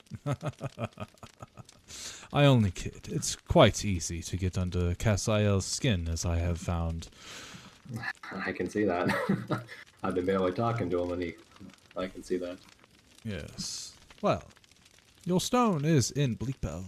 That I guarantee you. As are the motivations of the rest of your group. If it makes them feel better, reveal this information to them. Tell them that I will be waiting there personally. Perhaps maybe I'll even hand over what it is that they all seek. But then again, what fun is that? And in the middle of his laughter, you watch the face contort and go back to that of the peasant, and the peasant's, what? Did you tell a joke? Oh, yes, I did. Oh, well, that was a good one, yeah. I just don't remember it. And he scratches the back of his head and starts walking away. P. Hey, yeah, here we go. When does Lloyd come back? Say again? When does Lloyd come back, or do you go elsewhere for the whole night? I go elsewhere for the night, and I go and find like a barn shed, and then I just cast my Your tiny hut? Okay. Yeah, just for me. Oh, he left? Okay, never mind. Yeah, he's out. Okay, well, never mind. Disregard that picture I just sent you. Okay.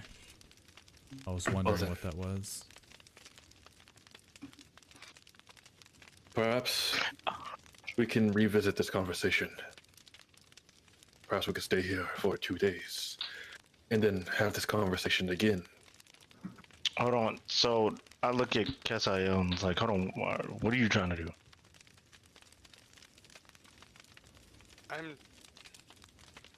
I'm just trying to make the world a better place by eliminating evil, and I don't know, I'm finding it that there's less people that are interested in doing the same. Huh. Okay. So, do you not want to go to the town?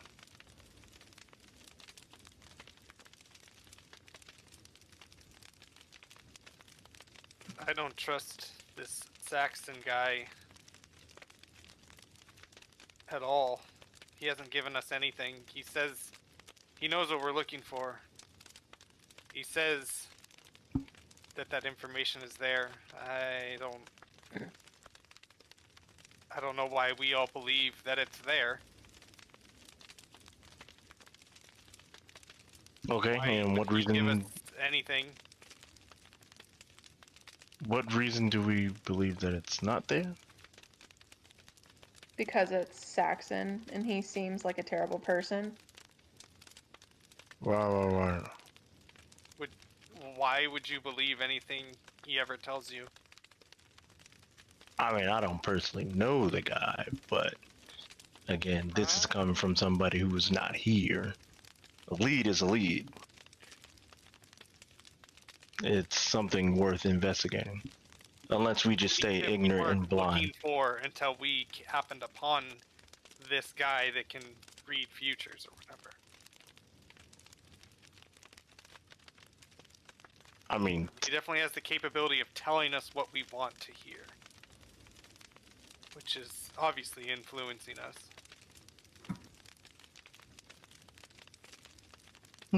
okay. All right. Well, He said there might be someone to tell me my path there. okay. Okay. Well, you got one. I want to Right. go. I know Lloyd said he wanted to go. And I look at Trina. What did you want to do? I need to think. I feel Thor- like ultimately we shouldn't go, but perhaps he might be terrorizing this new town. That's where I'm conflicted. Is I mean, we don't have to if go. you want to destroy immediately. this evil that he is, and I guess bringing his traps be one way to do it. As I was saying, we could rest here for a day or two and revisit this conversation after we've had some time to talk and let everything calm down.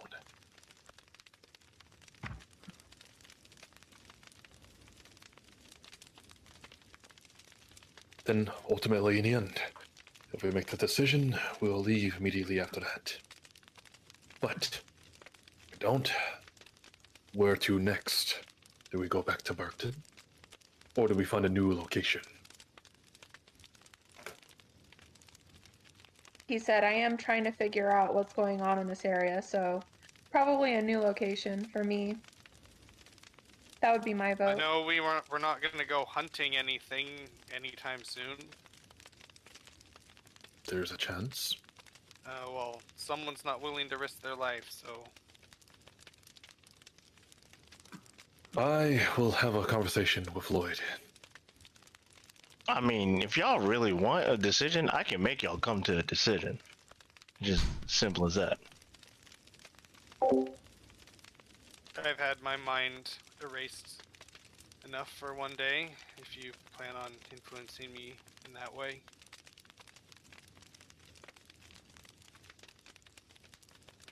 I put my neutralizer back in my pocket. Thanks. Okay. Well then. So it is agreed. We'll rest here for a couple of days and come back to this decision.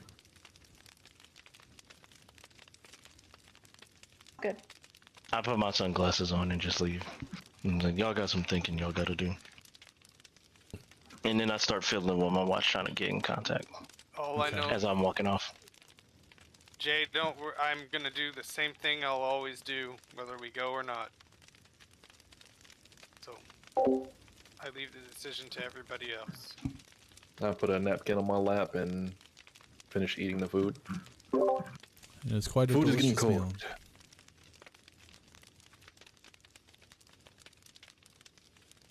And that is where we will end tonight's session. Let me end my stream real quick. I will be right back. And yeah. All right. The inner party conflict. It begins. And hopefully, I'm almost 100% certain it'll work out better with this group. I really hope they don't think they're... Because sometimes, you know, someone gets into really good character and other people look at it and they're like, oh shit, is he actually mad at me? So I don't think that'll be an issue this time. Shouldn't be. If it is, we'll work it out, but highly doubt it'll be an issue. So thanks everyone for coming. Couple issues that I had with the test server. I really wish that role that I had done earlier was private, because I know Joe knows exactly what it is that they're looking at. So, but he's really good at separating player from character knowledge, so shouldn't be an issue. I'm more worried about the rest, because that was my surprise for their first evil or BBEG. But we'll see. We'll see what happens. Anyway, until next time,